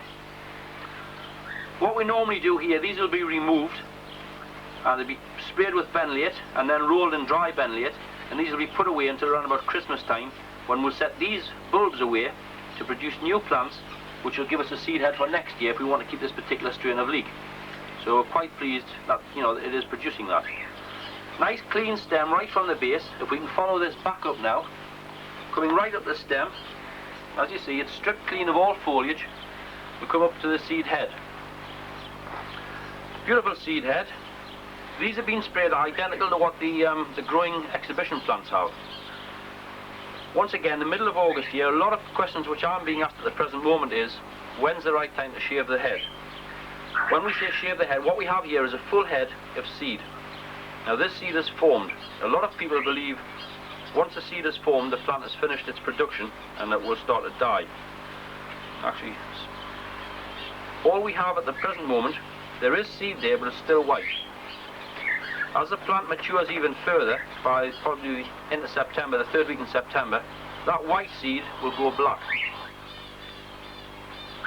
Tiny at the present moment, but that's white seed, and it's still full of moisture. If I squeeze that, it will actually just crush away. And there we are, it's crushed to nothing. We'll leave that a little while longer. When this seed forms, it will turn black, and then, as far as I'm concerned, this is ready to be shaved off. I'll retain the seed for growing new stock for future years. Once we shave it back, we take a pair of scissors, clip the head very tight, and we'll get grass. Now we already have a little bit of grass growing from the top here. This grass will be cut off also, so hopefully we'll get a full head of grass ready to start setting away, probably from November time onwards.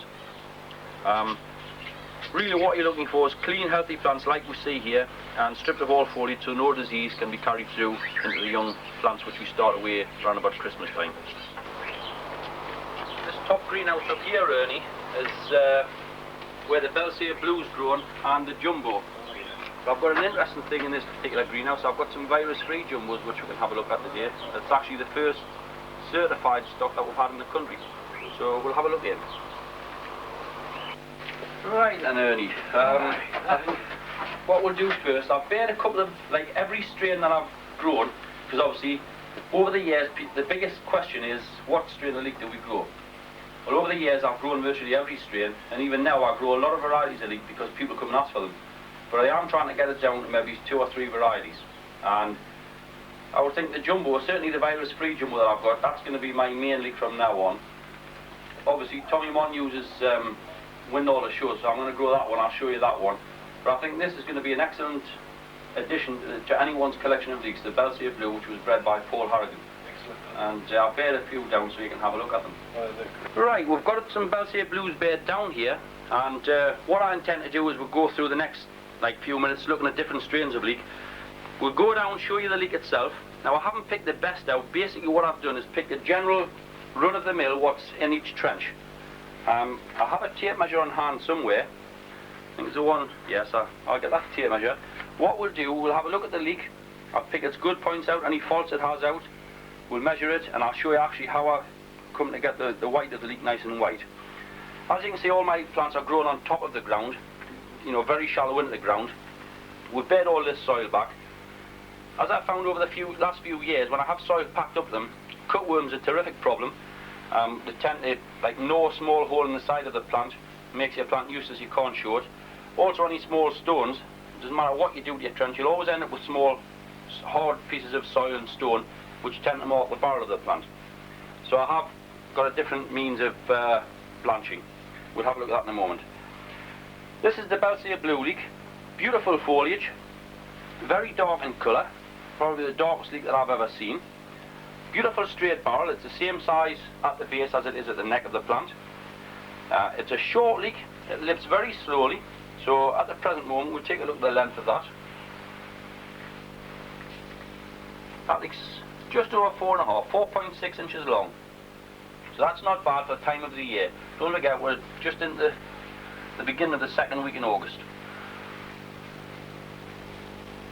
That particular leek, if you can see there, is 12.2 around. So that's a fair size. I would be looking to show hopefully near the 14-inch mark with these particular leeks. I grew them last year for the first time and they did reach 14. I did find once they reach 14 inches it does split, and having to take more than say 2 or 3 flags off, I found it did lose the quality that we're actually looking at there at the moment. So to be truthful, this is a leek which I would class as my second grade leek.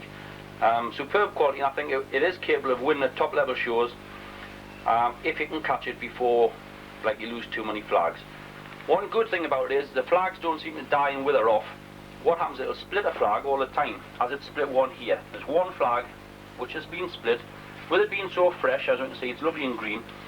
That flag I'll not remove for the time being. I'll wait until this one splits. And when this flag splits, I'll then remove that one. So all the time, I'm letting it grow and try to take the coarseness out the bottom. As you can see, it's a lovely smooth leek. Now then, we did talk about feed down at the other end. This particular trench, brand new as I've said, new soil in, no fertiliser added. It has been foliar fed about 2 or 3 times throughout the year. Virtually that's all. Apart from that, all it's had is water. I haven't had the time I would like to spend with them, but having said that, they've cared for themselves very good. Now this is in a covered greenhouse. The only thing is I have plenty of ventilation because I have roof vents which I have open permanently. So it's nice and cool in here, and these plants have done quite well. What we've done here is I've just bed linen. It's a sheet off the bed. I'm now lying in a sleeping bag. I got wrong from the weight, but never mind. Right, that's cut to 6 inches, and we just wrap that around the barrel of the plant. You don't need to go to all this much trouble, but this would keep the cutworm off the plant. Find that around the plant, nice and loose, and if you put it on too tight it'll mark the plant. With me, I tend to put these on a little bit loose and check them once a week. Once you've got that on, you can then bank the soil up, which I have on leeks further down. But damp course, 6-inch damp course, and this is cut to about 17 inches around or 18 inches around. Make sure it goes around the leek, as you see there. Now we know that that's 6 inches, ideal. All I do then is a little piece of string. Keep this fairly loose around the plant. I reckon usually it takes approximately 6 weeks to get a leek nice and white. So work back from the date of your show for blanching. And then just banking a little bit of soil back around it. There we are. That will not be looked at now, maybe it's for another week or 10 days. If you're not sure, you can go along and just press it like that, and if that's got no give in it whatsoever, it's time you had those off and had them loosened up. Right, that's the Belsier Blue, an excellent leek. We'll now take a look at the Jumbo.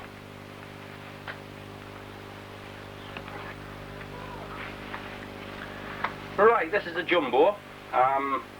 Probably one of the better Jumbos which are on the market. There seems to be quite a few. I'm not saying they're all different leeks, but what I am saying is the stock selection hasn't been so good over the years. I consider this to be one of the best leeks around at the present day. The foliage formation, if we can look up a height here, superb. That particular plant has 22, maybe 23 flags counting the centre growth. As you see, it's a lovely quality leek. Very, very slightly tapered. Not a great deal, but that's nice quality. You may look, and on the camera, I don't know if it'll pick it up, that might look like a mark on the plant. Well, it's different to the Belsier Blue. What happens on the Jumbo, the flags do decay as they start to split. And on this particular plant, that flag is a very old one. It could be removed now, and we'll have a second flag, which is this one, which is split. And when it splits, obviously you get a little bit of decay back. Now, I've thought over the years, as soon as a plant starts to decay like that, get the flags off and remove them as quick as possible. But with this particular leek, I have taken notice that I've been going. It does lift fairly quickly, and the more you remove flags, the more chance you've got of splitting the next flag. So I have left these on, and I'm not worried. This will roll back. That'll peel off no problem. I have done it. There we are, look. As we can see, it's cleanly beneath that. But I don't want to remove these flags because I'm not looking to lift these too much. We'll take a measurement of these plants.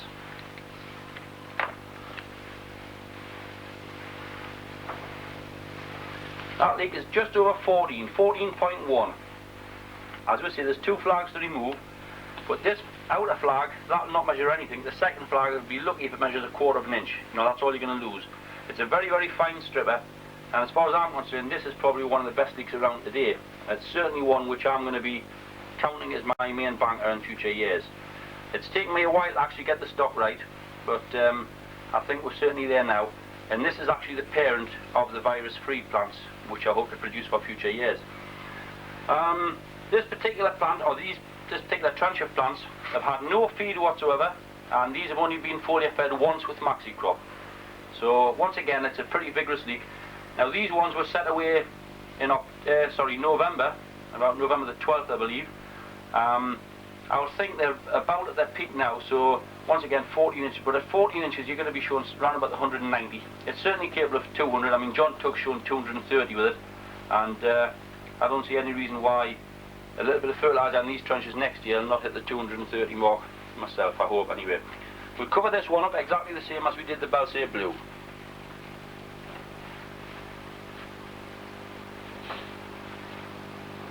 Ernie was just commenting before how out in the open garden a lot of the lads are having problems with blackbirds scratching the soil away from the plants. Yes, you will. The blackbirds will make a meal because it's loose soil and they are looking for worms and bits of grubs. Well, this method stops all the scratching away of the blackbirds, and it'll make sure you get a good clean 6-inch branch.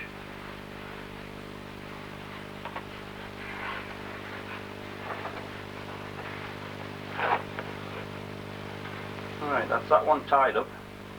Now I'm going to bring some virus-free into view. Now they're very, very small at the moment because these have just been propagated as the summer's progressed. Two sets of virus-free here. Just bring these in for the moment. First off, I'll just explain. The process with the virus-free, a lot of people will be interested. What happened, the head was actually taken down last August to the laboratories. I thought the first thing was, get a look at the laboratory and we'll try and copy what the laboratories have done, and trying to save a lot of money in the future, I'll try and do this myself.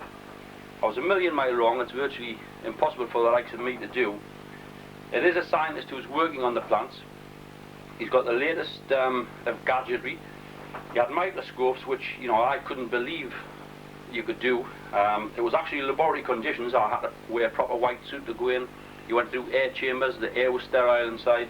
It was so perfect, everything inside, it amazed me, it was great. What happened, he took some grass off the head, and the guy dissected the grass up under a microscope with using very tiny scalpels. He had proper gloves and everything on, and eventually pulled a sheet of glass out from under the microscope, and he said to me, "That's your new plant. That is the beginning of the new plant." And looking at it, all I could see was a piece of glass, nothing there to be seen. He said, "Right, put a pair of these particular goggles on, which connected to the magnifying glass, and when we looked through them, I could actually see a piece of tissue about the size of my thumbnail. It magnified it so much. This was actually the centre cell, the growing tip from the plant, and it was marvellous to see. From there, it was taken and put into a hormone. The hormone made it grow. It was then taken, and a second hormone was injected into it, which is a viral reducing agent. And at the present moment, I still have that in these particular plants. It's caused slight problems, but technology's come on so far that what happens now, they inject a viral reducing agent into the plant. Your plant continues to grow, and what happens, the viral reducing agent makes the virus shrink inside the plant until eventually it's virtually, you know, not there at all. What they then do, they propagate again, cut that plant up, dissect it, take a new cell from that plant and propagate all over again. This is done several times until eventually the plant is perfectly clean. To make certain it was perfectly clean and to protect myself from selling virus-free plants, if someone come back and said this isn't virus-free, we've actually sent them to Holland to have them certified as virus-free stock. Across in Holland, they're the most advanced in technology with horticulture, and they certified them for us around about the February time. The plants come back to us, and not me, the laboratories have propagated from these again, and I received my first plant, it's all written down here, on the 4th of June, which is this particular plant here. They arrive in test tubes, as we see. Each test tube is all, like, it's marked exactly what's in the test tube because they're virtually unrecognizable when they arrive here. Just a small piece of green growth with root on, and these are actually in like a hard jelly, which is still a hormone, and there's a lot of code numbers on.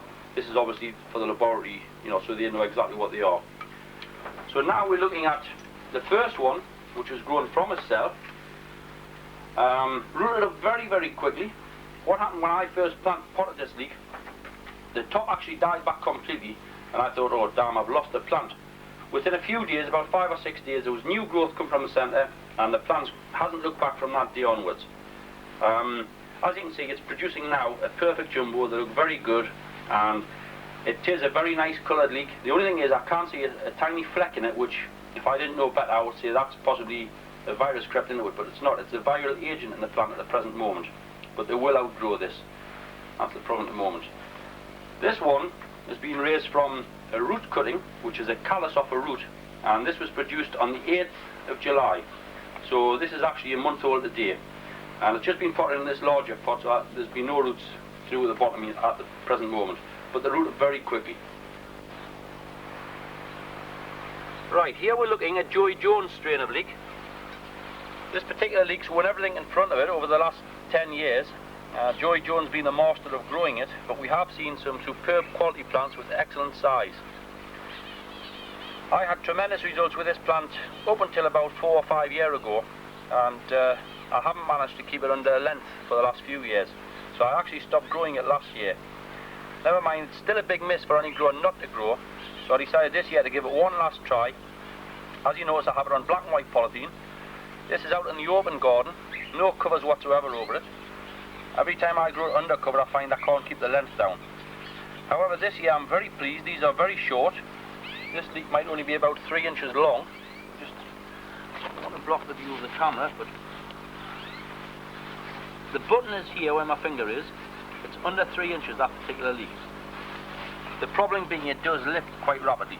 So at the present moment they're very fresh, they're very healthy, and I'm pleased with the size of this particular plant. I don't know if you can see that, but that's just under 13 inches if I can get that tight. 12.5 inches there. So that's good for Joey Jones. Now with this black and white on, it means you have to alter your watering pattern. What I've done with these particular plants, with them being out in the open, and this is the old soil of the garden, it's not the new soil which I brought in, we've put layer flat tubing underneath here, and we have connected up to a hose pipe which I meter the water from the tap. I have water meters on every tap, and we water. There's 3 runs of hose. One comes down here, one down the centre, and one down the other leek on the opposite side. So there's 3 runs of hose pipe for 2 rows of leeks. These have been watered twice a week, and I have been putting about 50 gallons at a time on, which isn't a great lot of water actually. We only have 20 plants in here, but what you're thinking of is we're not watering 20 plants, we are watering an area of ground. So these have had 100 gallons a week, 50 gallons twice a week. Now with this particular plant, to be truthful, I have fed it, and it's been fed with Chempak number 2. And when I've fed it, what I've had to do is, just bringing this into view, we've cut holes in the polythene, just slightly away from the leek, in between each plant.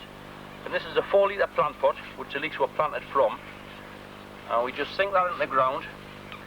And I know that hole is just over a gallon of water, and all we've done is we've filled this up with a gallon of Chempak number 2.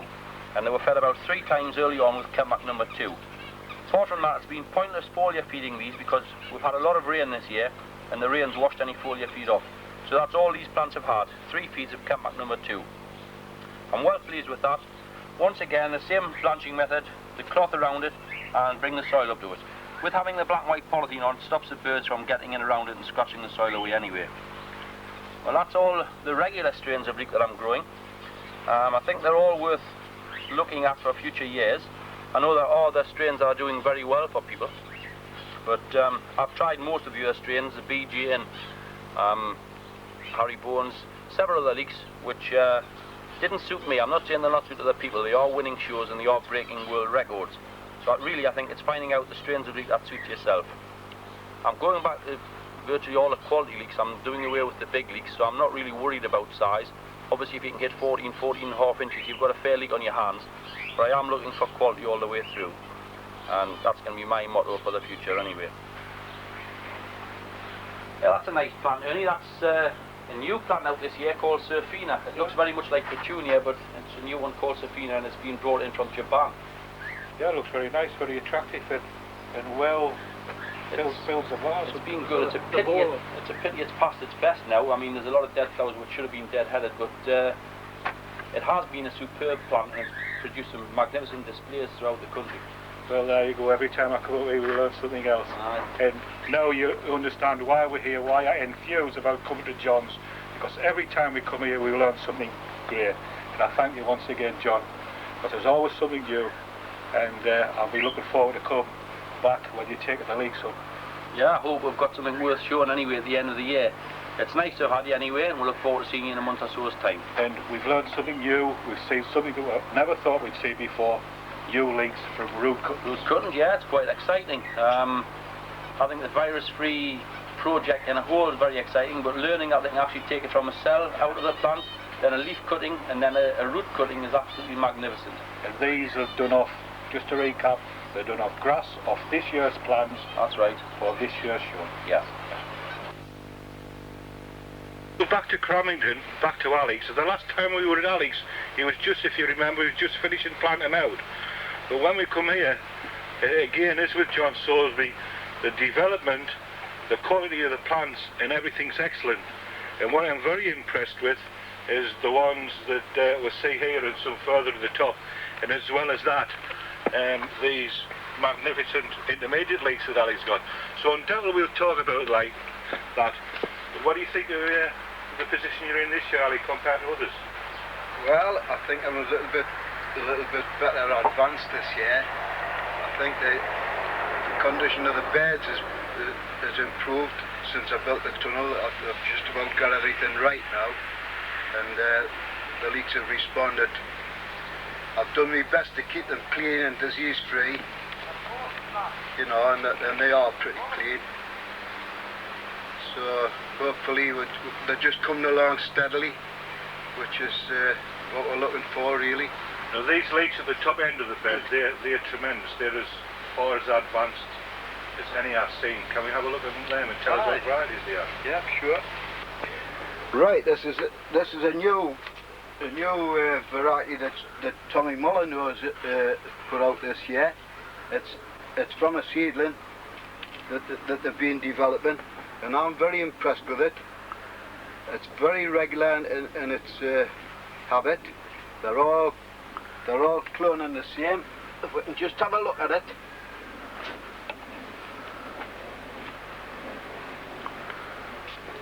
As you can see, it's short, so as you can afford to lose a few flags as it's developing, as you're losing the bottom ones off, and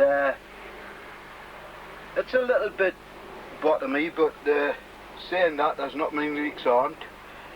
It's not splitting, so that's another plus factor for it, and it's got a good flag count, very symmetrical in shape, so it's got everything that you're looking for really. We'll go to this one here. It's another one next door, and you'll be able to see that they'll be fairly well easy to match up. So I'm really putting a lot of faith in this middle row. They're all the same ones. In fact, I wish the tunnel was full of that one.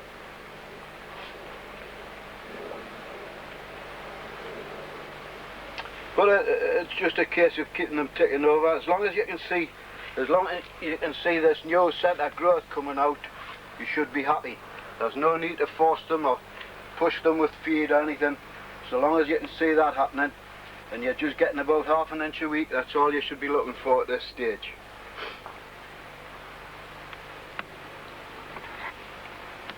Right, this one's a Sammy Dickinson's. That created havoc last year and won all the major shows.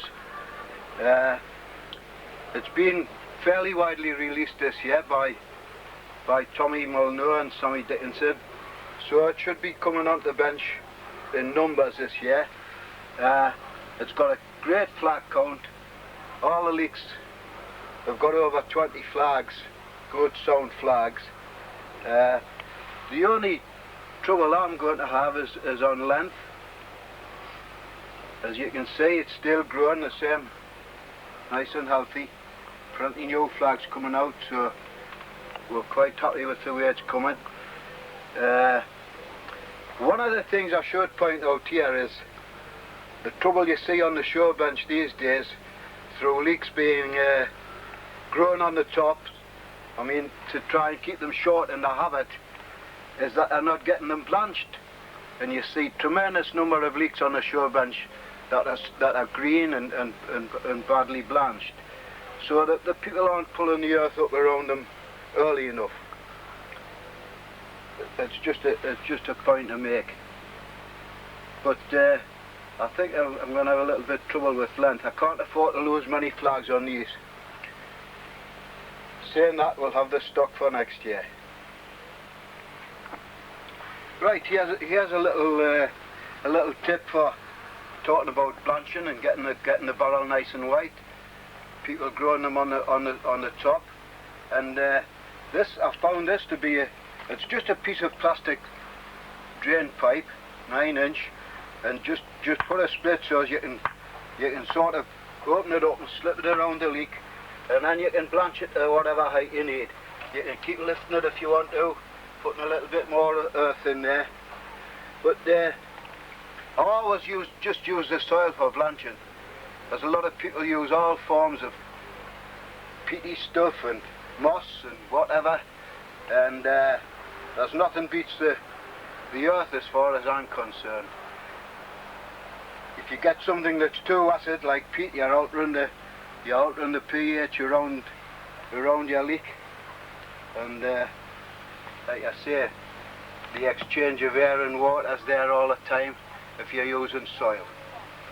So that's just a little way of keeping them blanched. Right, now this is my intermediate seedling that I've been developing. In its second year, this is off the second year growth. So we haven't missed a year. We're keeping it going, and I'm quite pleased with it. As you can see here, it's nice and straight. It's got a good length. It isn't bottomy. Again, we've got to take care with blanching, and especially with blanched leeks and intermediate leeks. You can't afford to have any green running down them. So I remove split flags as soon as I can, and just to keep the colour up. You can see it's still got a nice formation. It's nice and clean and growing steadily, and I'm quite happy with this. I would love to be able to get it on the bench, because it's something we really need, good intermediates. We'll just put the tape on this just to see what it's doing. Get round the halfway mark, and it's over 9 inches now. It's wearing out the 9.5 around. It doesn't look it because of the length factor, you know. But that's coming along nicely. We can get two to match. It'll take a bit of beating, I think. But I'm quite pleased with the way it's coming, and the seed heads are coming along fine as well. So I should have plenty of propagating material for next year. Right, Ernie, this wasn't up the last time you come here, and it's to me a good example of the cover that can be done fairly cheaply, about quarter the cost of a tunnel of this size, I would say, with a little bit of help and in the way of getting a hold of the material. Bit of ingenuity as well, isn't there? The thinking behind this is to enable me to roll the polythene off for the winter and allow the winter to work on the beds, which is a danger you've got in the big tunnels that you can't handle in that manner, and the salts in your soil builds up, and eventually you start to get trouble. So I wished I had settled on this in the beginning, and I would rather have two of these than one big one. It's easy to work. You've got raised beds that are easy to get at, and for cultivating your stuff. It's just simply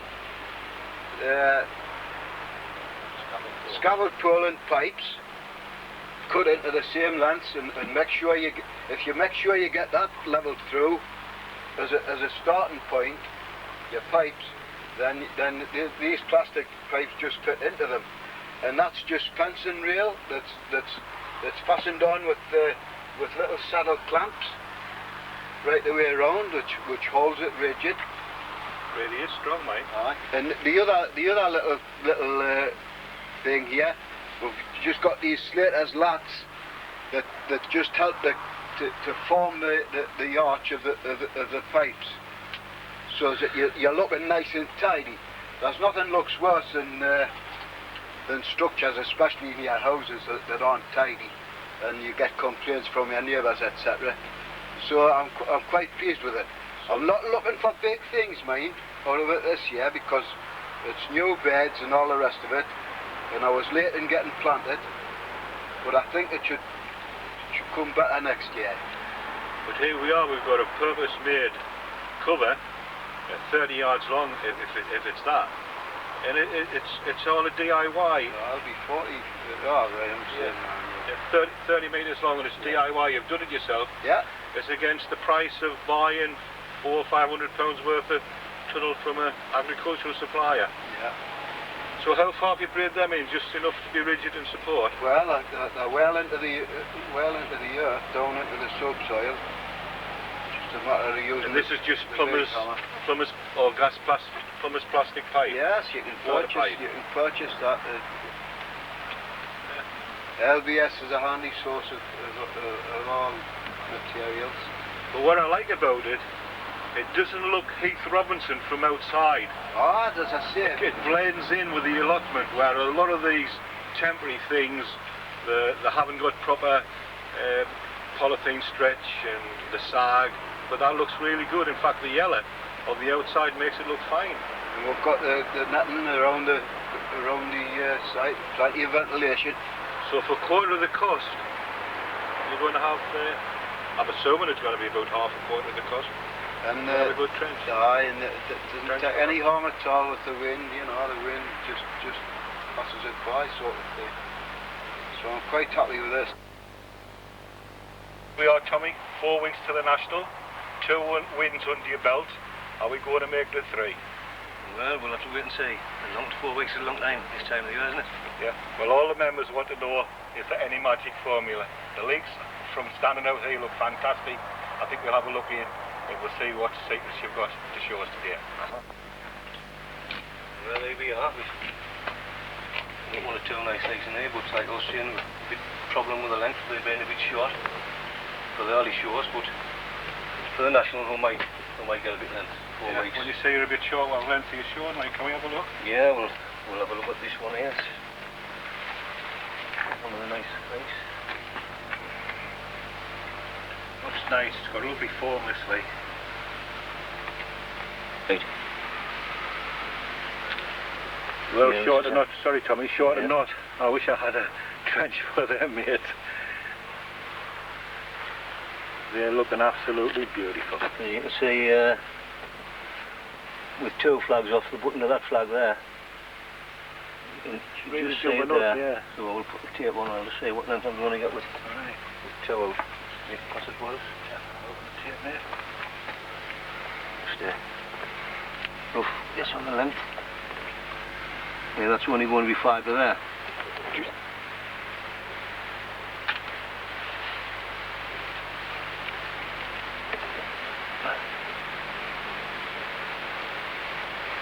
In fact, it's 16. So there we are, 16 round and 5 long. That's a cracker. So I would need to lose at least 3 flags there before it's any decent length at all. What's your views on stripping the flags off, Tom? Do you leave them on? I know we feel that if we take too many flags off, it causes coarseness, but your league doesn't seem to get that. Yeah, well, that one's... Maybe next week I'll be taking that one off. It'll be starting to decay, you know. Yeah. So at the moment the leeks are getting no water at all. No, I'm keeping the water off them. Because looking at the trench, they're bone dry, aren't they? But that leek's still growing. It's put... I measured them last Saturday. I did 15.5 last Saturday, so it's put a half an inch on. Yeah, well, it's certainly got the body. I wouldn't worry about it being too short. Well, you need I mean, you know yourself, you're coming in dead on 6. Yeah, aye, why? But you've still got a lot to pick from, and now they're all running the same. Yeah, I might have one or two. What's the 5.5? But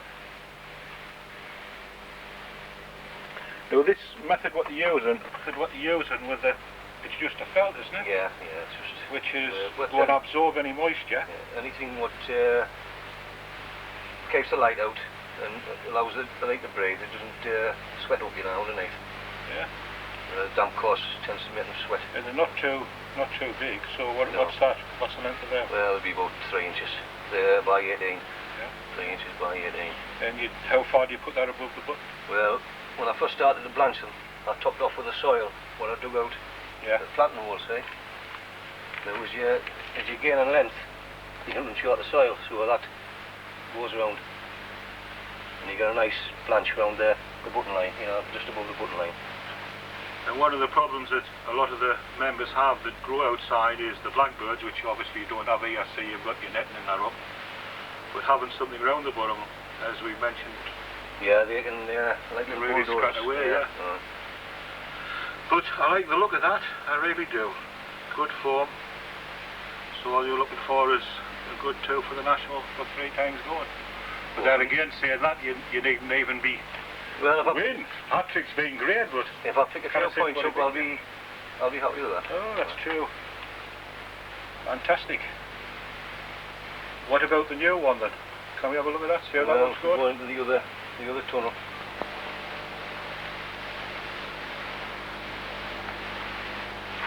Well, Tom, the last time we were in here, you just put the tops on and you just prepared all these new trenches. How do you think they fared up? Well, there's 1 or 2 decent leaks in, but I'm not too happy with them. I didn't get the soil prepared the way with all the wet weather, Yeah. But this was the area that you said that used to get flooded with the being so low. Yeah, but it'll be better for it next year. But looking at the polythene, it's still got Oh, yeah. the drum effect there. They've got a lot of tension on, you've had no sag. So these is the new breed, are they? These are Ernie. Oh, they're still looking nice. They're not as big as what I would like them. I'll doubt the soil condition. Yeah, first year trenches. Yeah. And the bear one too. Yeah, these haven't come on as what I would have liked.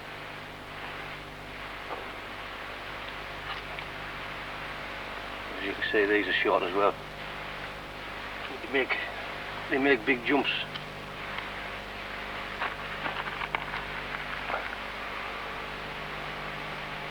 You can see the buttons there. It's jumped about 1 inch short. It's jumping 1/2 inch of flag. But whether they get big enough in time for the later shows, I have my doubts. Well, you're talking about 6 weeks, you know. Oh yeah, yeah. A lot can happen in 6 weeks. Dark nights coming in. Yeah. But this, I think they're about 2 weeks behind when I had them. First year I grew them off the stable,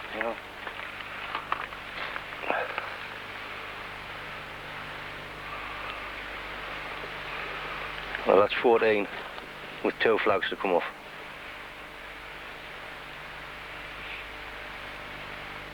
Okay. I like the form of it though as well. And it's got a good centre, hasn't it? Oh, the foliage is beautiful. Oh, You cannot fault it there, the foliage. And it's straighter, although maybe just turned under wedge a little bit. Yeah. Very, very Yeah. slight. But lily white. It's starting to get the flag count there now, what we're running about it for.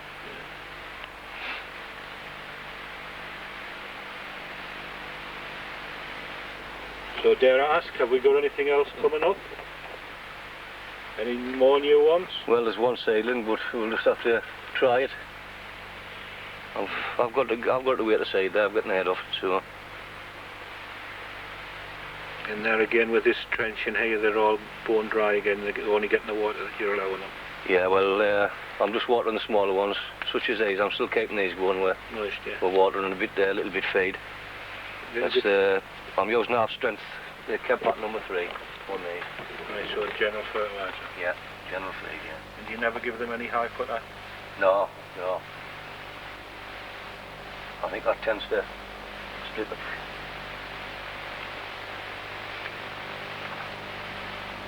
This one. I don't like the colours on these yet. They haven't got the length. So when do you introduce the colours, Tom? When I'm running shorter soil, because the length comes up. Just in the main for that. But this leek is easy to blanch, where the other leek, you always have trouble with the slight grain and running down below the button line. Right.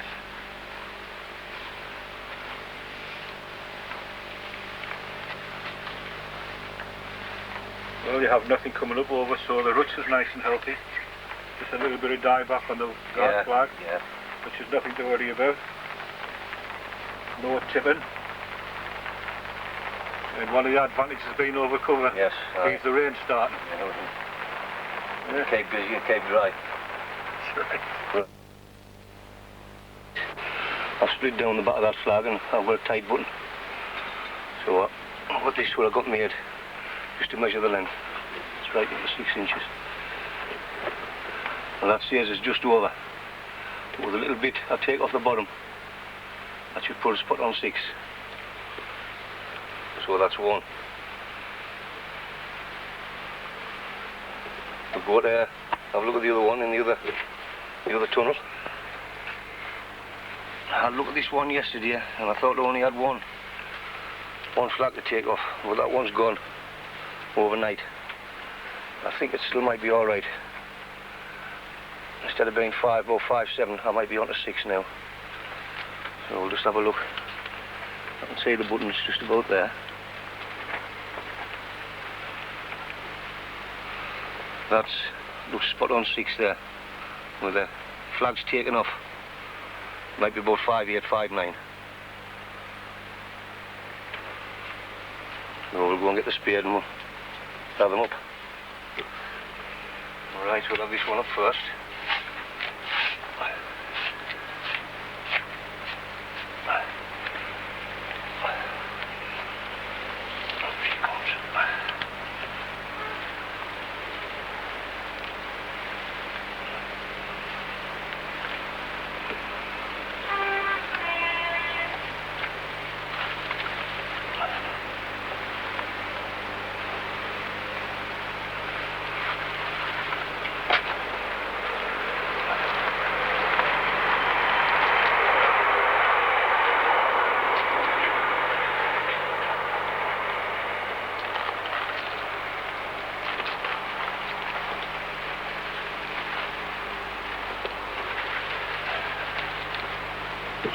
Take that out, let the water wash the rest of that soil away.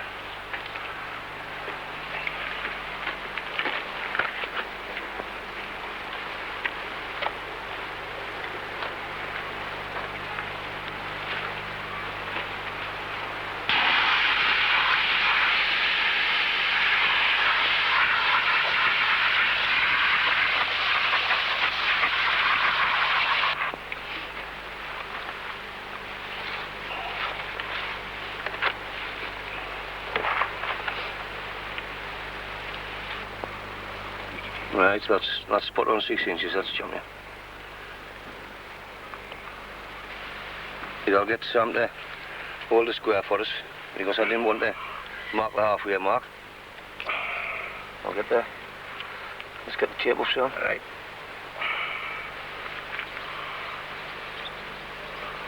Ease him back a bit. Right, you want to be up at the touch. Right. Right, that's on. It's 15.7. 15.7 by 6, that's 117, 6.67.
That's about 5.9, 5.9.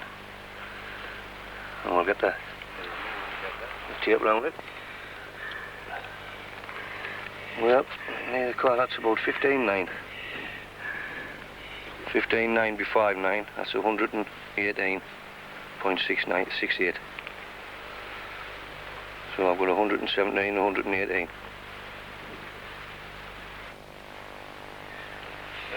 These have had the final colours put on, the 24-inch, and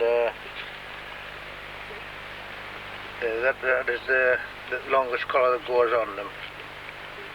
Actually, they haven't pulled up as much as what they did last year, and I'm finding it difficult to get any more than about 16 inches on them. But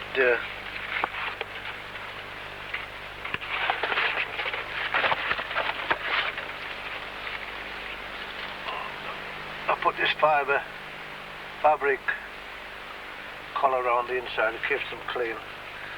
There's one split flag on here to come off, and I'll leave that on for the time being until it's washed and ready for putting to shore.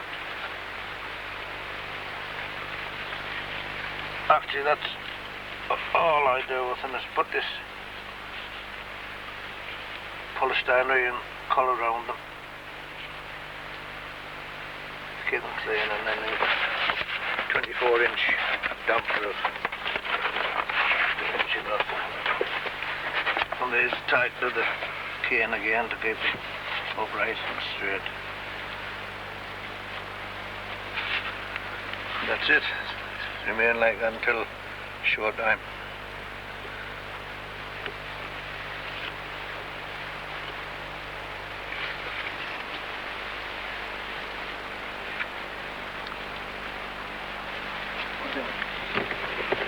Supports are cairns, only cairns with polystyrene pipe lagging over there to keep the flags supported. They get very heavy and tend to split.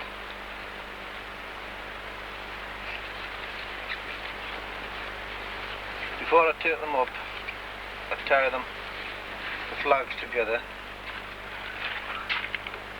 to prevent any damage to them, any standing on them or damage to them.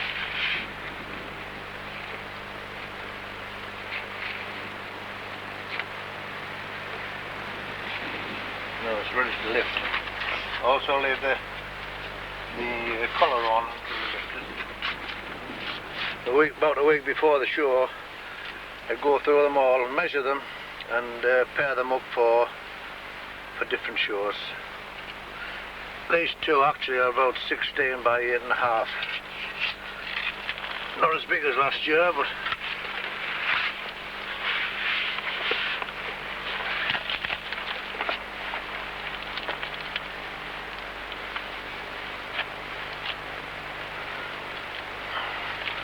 I have to take as much soil off as possible in the trench.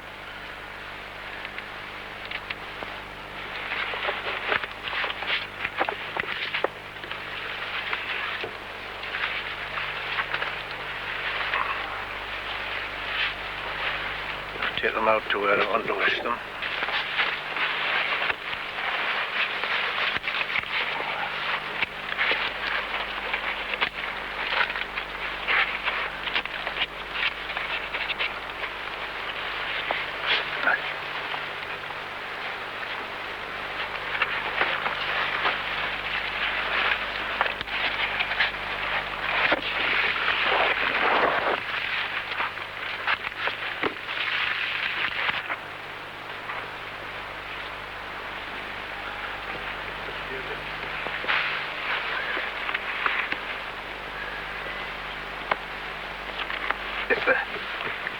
The bulk of the soil off.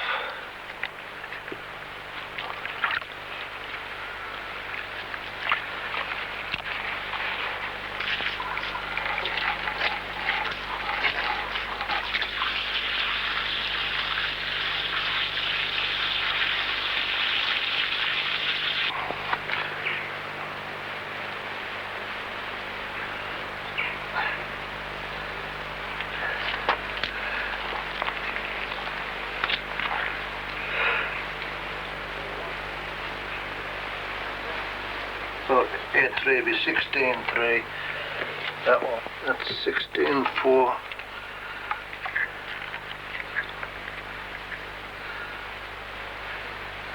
8.5. Around about 90 to 92 each. About 180, 182 or 3. Right, well, it's quite a while since the last time you were here. Today we've come to take a video of me lifting a couple of leeks for the National, which is, well, it's a Friday the 17th today. We're bench this afternoon. The show's on tomorrow and Sunday.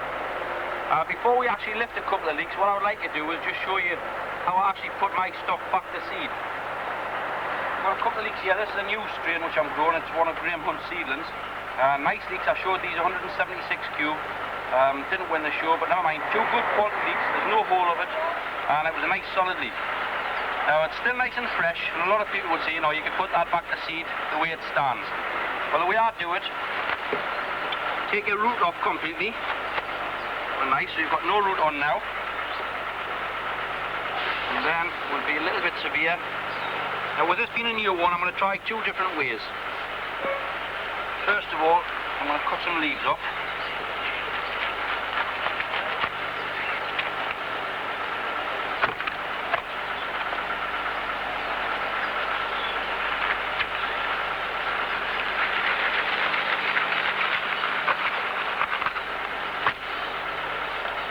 Right, we've been fairly severe and cut that down. Now to get the new root to grow, it'll come out of all the side, we're going to remove a few flags. Nice solid heavy leek this.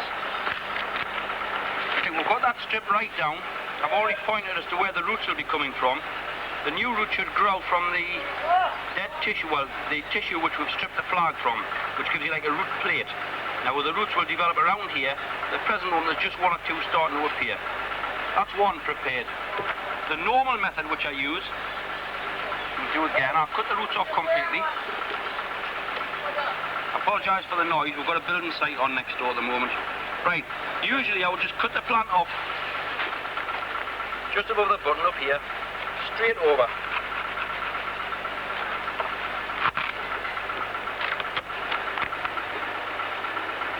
Then we end up with just the barrel of the plant.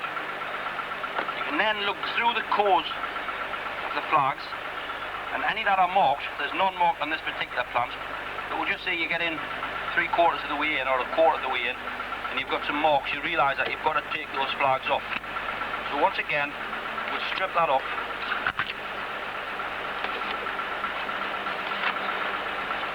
Always remove about 4 or 5 flags, which will allow the new roots to develop where these flags are removed from. Good solid heavy leek that. Right, there we have a leek ready to go back, and there we have the other one. Now normally, I would put them all back to seed like that, but I know Tommy Molyneux's leek, Sammy Dickinson's cross, that likes a bit of leaf left on. With this being a new leek, a new seedling, I thought we'll just leave a little bit on just in case we struggle with this one.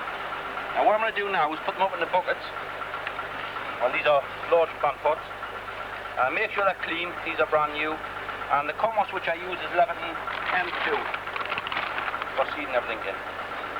Basically just fill the plant pot up with compost, just sink the leek about 2 or 3 inches deep into the top. Just obviously make sure you put a label in so you know exactly what it is. Now, I'm not going to go right through the process, that's the way I do it. We'll now dig a couple of leeks up to show the National Pot Leek. Right, I'm going to an outside bed here. These are Joey Jones strain. This is a strain which I've been growing for a number of years. Now the problem being with this leek over the years, it's been getting too long on me. I've developed this new, well it's not a new one, but it's a strain which I've developed from it. The only problem I'm finding this year is they're a little bit on the short side. Move the compost away. Button's well down. We'll lift these two up and see what they're like.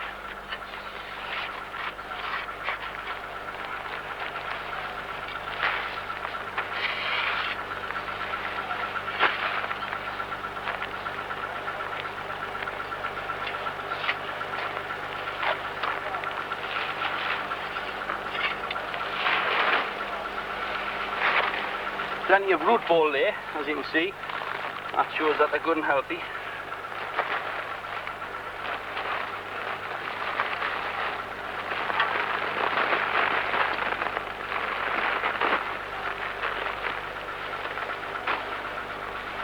Remove as much soil as you can on the bed, and then we'll take them down to the other end to be washed up.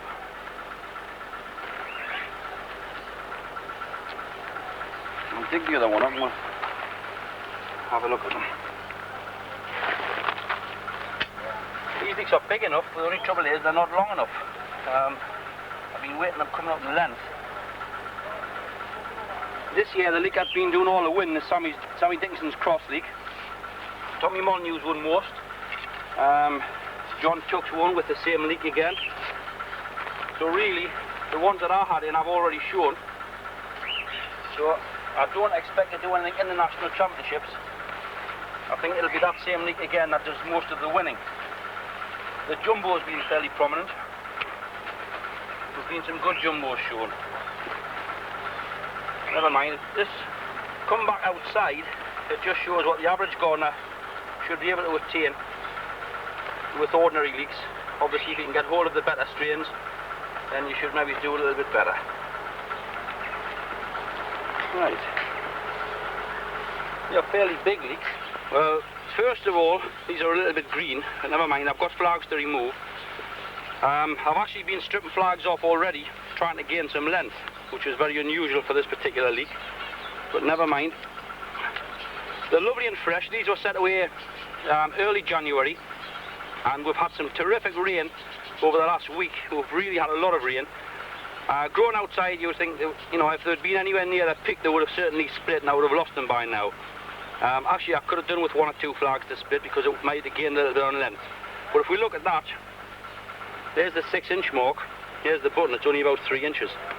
So I'm going to have to strip a flag or 2 off here, see if we can gain a little bit of length.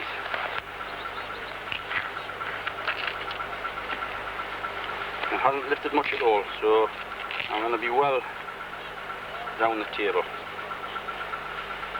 See here, if I can just loosen this. This is the Pot Leek Society guide.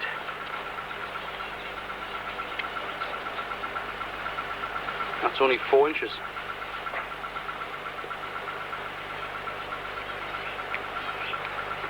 Feel the button there, and that's only 4.2, so really I'm not going to gain much by stripping any more off.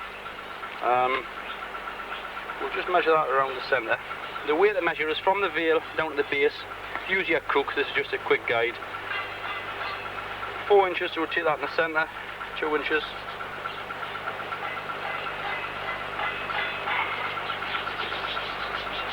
That's 14.5 around. Just to get an idea roughly how big they are. I'll lose a lot of cubic capacity, being as they're far too short. That's only giving me 70 cubic inches.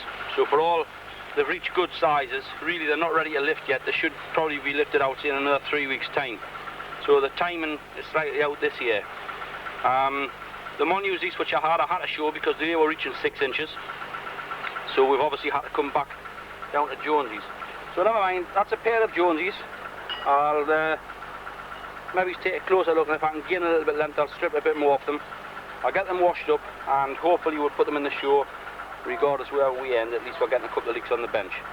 I would say this is the premier show of the year, so obviously it's nice just to take part, even if we don't get up in the top 15 or so. So that's the pair of leeks.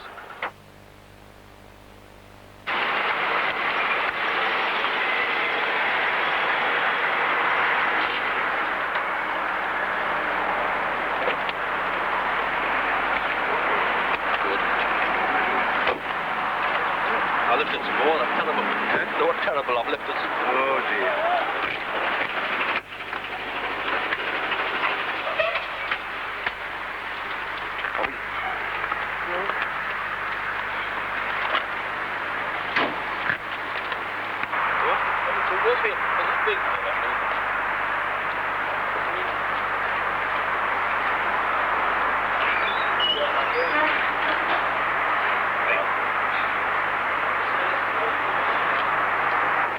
Let's get through there and get past the Oh, well, you tell me, you can't stop it. Oh, wait, man. All right, John. Moment, yeah, man.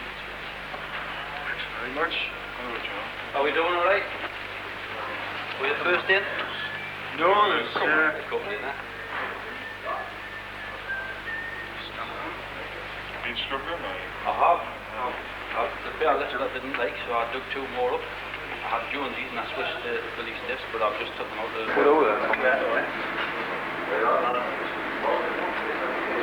That one over.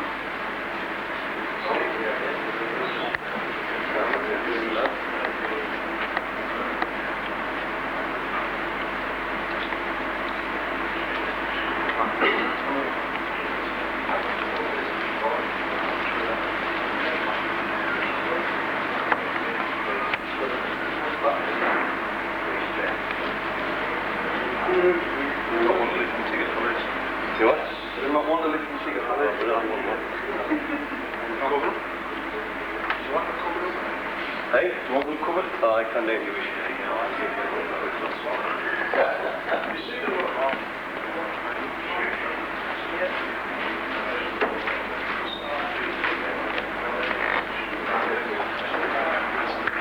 Look at the view of the bill. A bit special. Nice to see you with him, Shelby. Lovely, nice and clean. Yeah, them buttons are okay. W stiff? Yeah. Well, just get them stamped in, Quebec.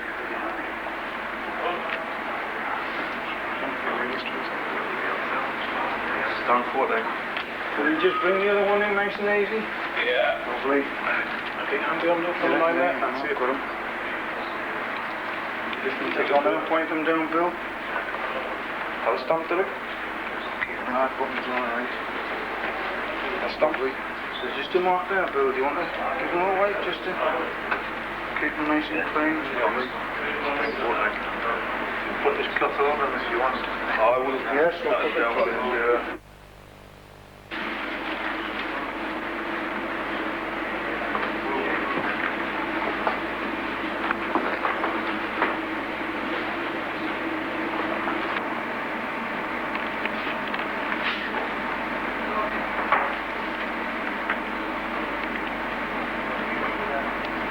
13.8. 13.8.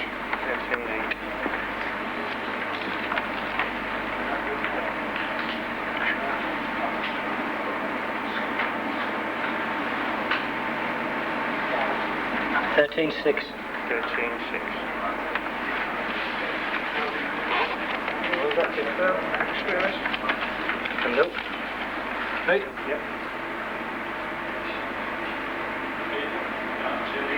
5.4. 5.4.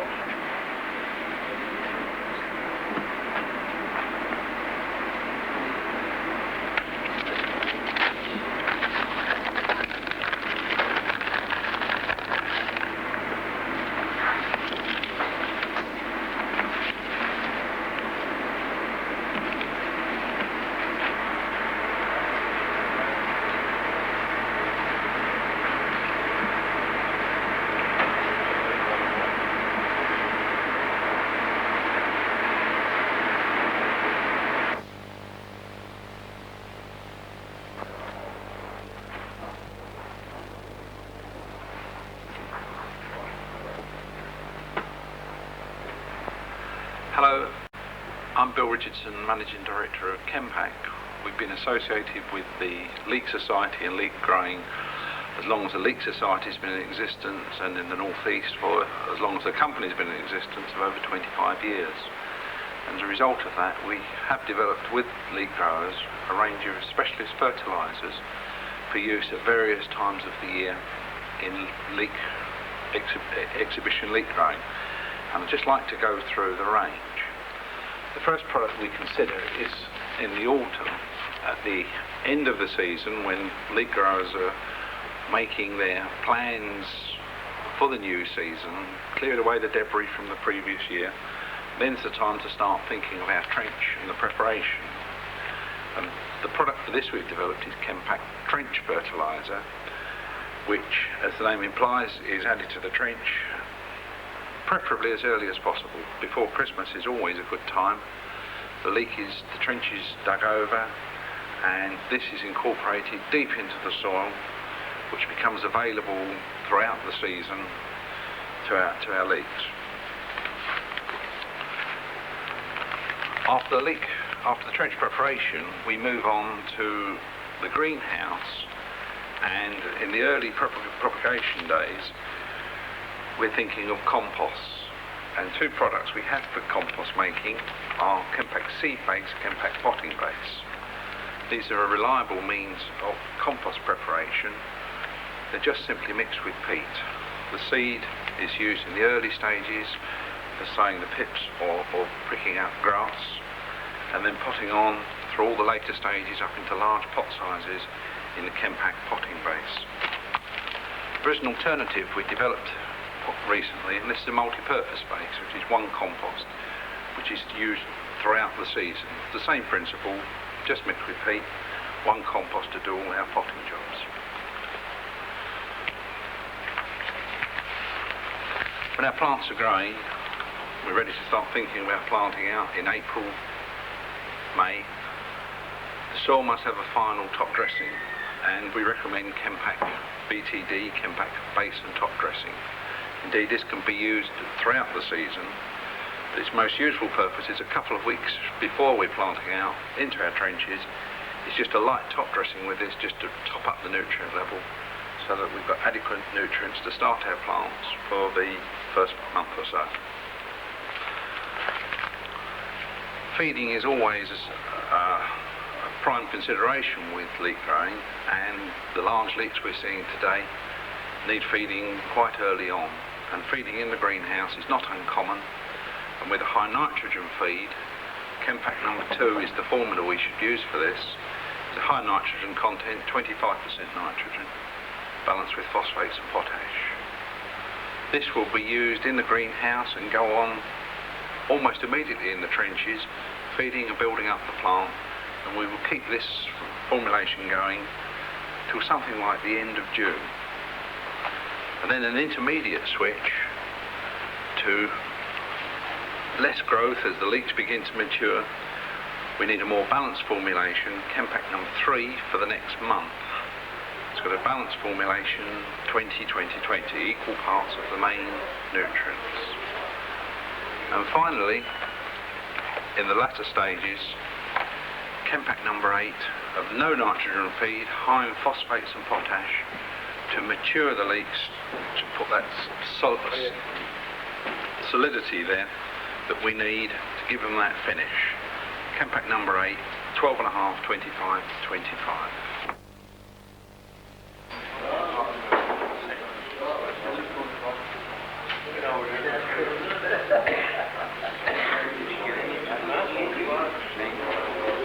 Well, Tom, you've done it again, and we've chosen the right graph to put on the video. Achieved the hat trick. So you're well in front with the World Series. I think you can't be caught now. Wrapped up that. So that's another bonus you've got. And you've broken your size record again from last year. So things are, you're really improving as you're going along. I think the leek's got no end to its potential. Getting bigger each year. Yeah. And it's proven that you can grow size with quality, which a lot of people sometimes fail to see. And I think if you look along the whole show, it proves the point. I think the display here presents the show well to the public when you can see them like that. And I don't know what you think about it. I think it's a marvellous show. This is it. But the finish on the barrel's superb. And the weight of it as well. Oh, it's heavy. It's really heavy. That's a good leek. It's marked a bit around the button, but that's not. What do you think's causing this? Well, that's why I brought them, really, so as people could see it. And I've noticed it around the show in general, here and there. But it's something that's just new, and I'm trying to find out, yeah. With the blanch leeks with it as well. I've never had no bother with it. It's like a breakdown in chlorophyll, you know, and it blanches yellow when you get it in the trench. So it's really disturbing, and it spoiled my whole trench. But, you know, but I've managed to get to anyway. Well, I do another year, Bill. Show's well established now. We'll just take a walk around and have a look at the different classes. This section here, Alec, This is the novices. And how do you qualify for the novices? Well, you've never had to win at the pot leek section at the national. As soon as you've won this, you move on get to into the top, next class. top grade. And this lad's been trying for 7 years. He's the most delighted person I've seen. The prize money's nothing to speak of. Well, I'm sure he must be proud of that exhibit. It's absolutely first class, isn't it? It could have actually been third probably in the main class if he had Really? put it there. But he's so keen on winning the novices class, and he's tried for so long. But the quality all the way along here, they're superb. Yeah. Few in the novices, they're superb quality. Really Anyone can see that. Lovely condition.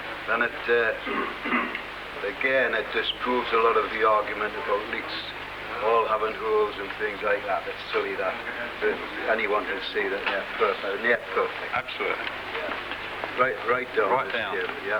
That's right. Goes down to 10th on this table, and any one of the growers of them will be proud of putting that exhibit on. Credit to the club, really, yeah. And of course, we've already discussed the main class here. But the presentation of the show is something that we're really get stuck into, and we try and display the winning stands, which I think looks well. Yeah, right. Winning Blanche Leeks. Yeah. And this on the top table. This is from the 4th prize down. Yeah, the main class. Right. Again, super quality. Super leeks. Yeah. So they're all to be reckoned with, these people. A lot of them putting their faith in Chempak, of course, Bill. Of course.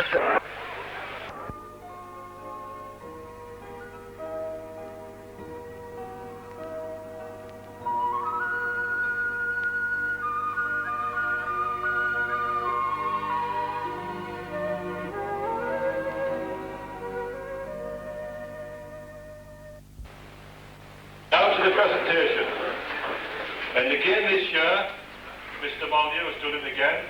We've got a new championship record of 277.51, I think it was.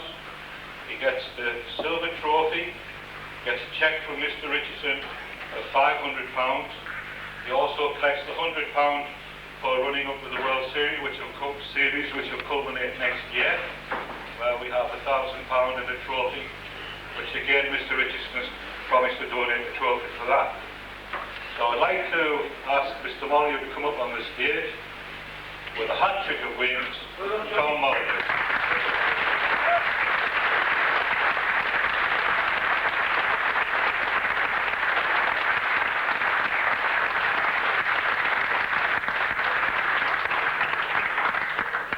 Championship trophy, silver medal.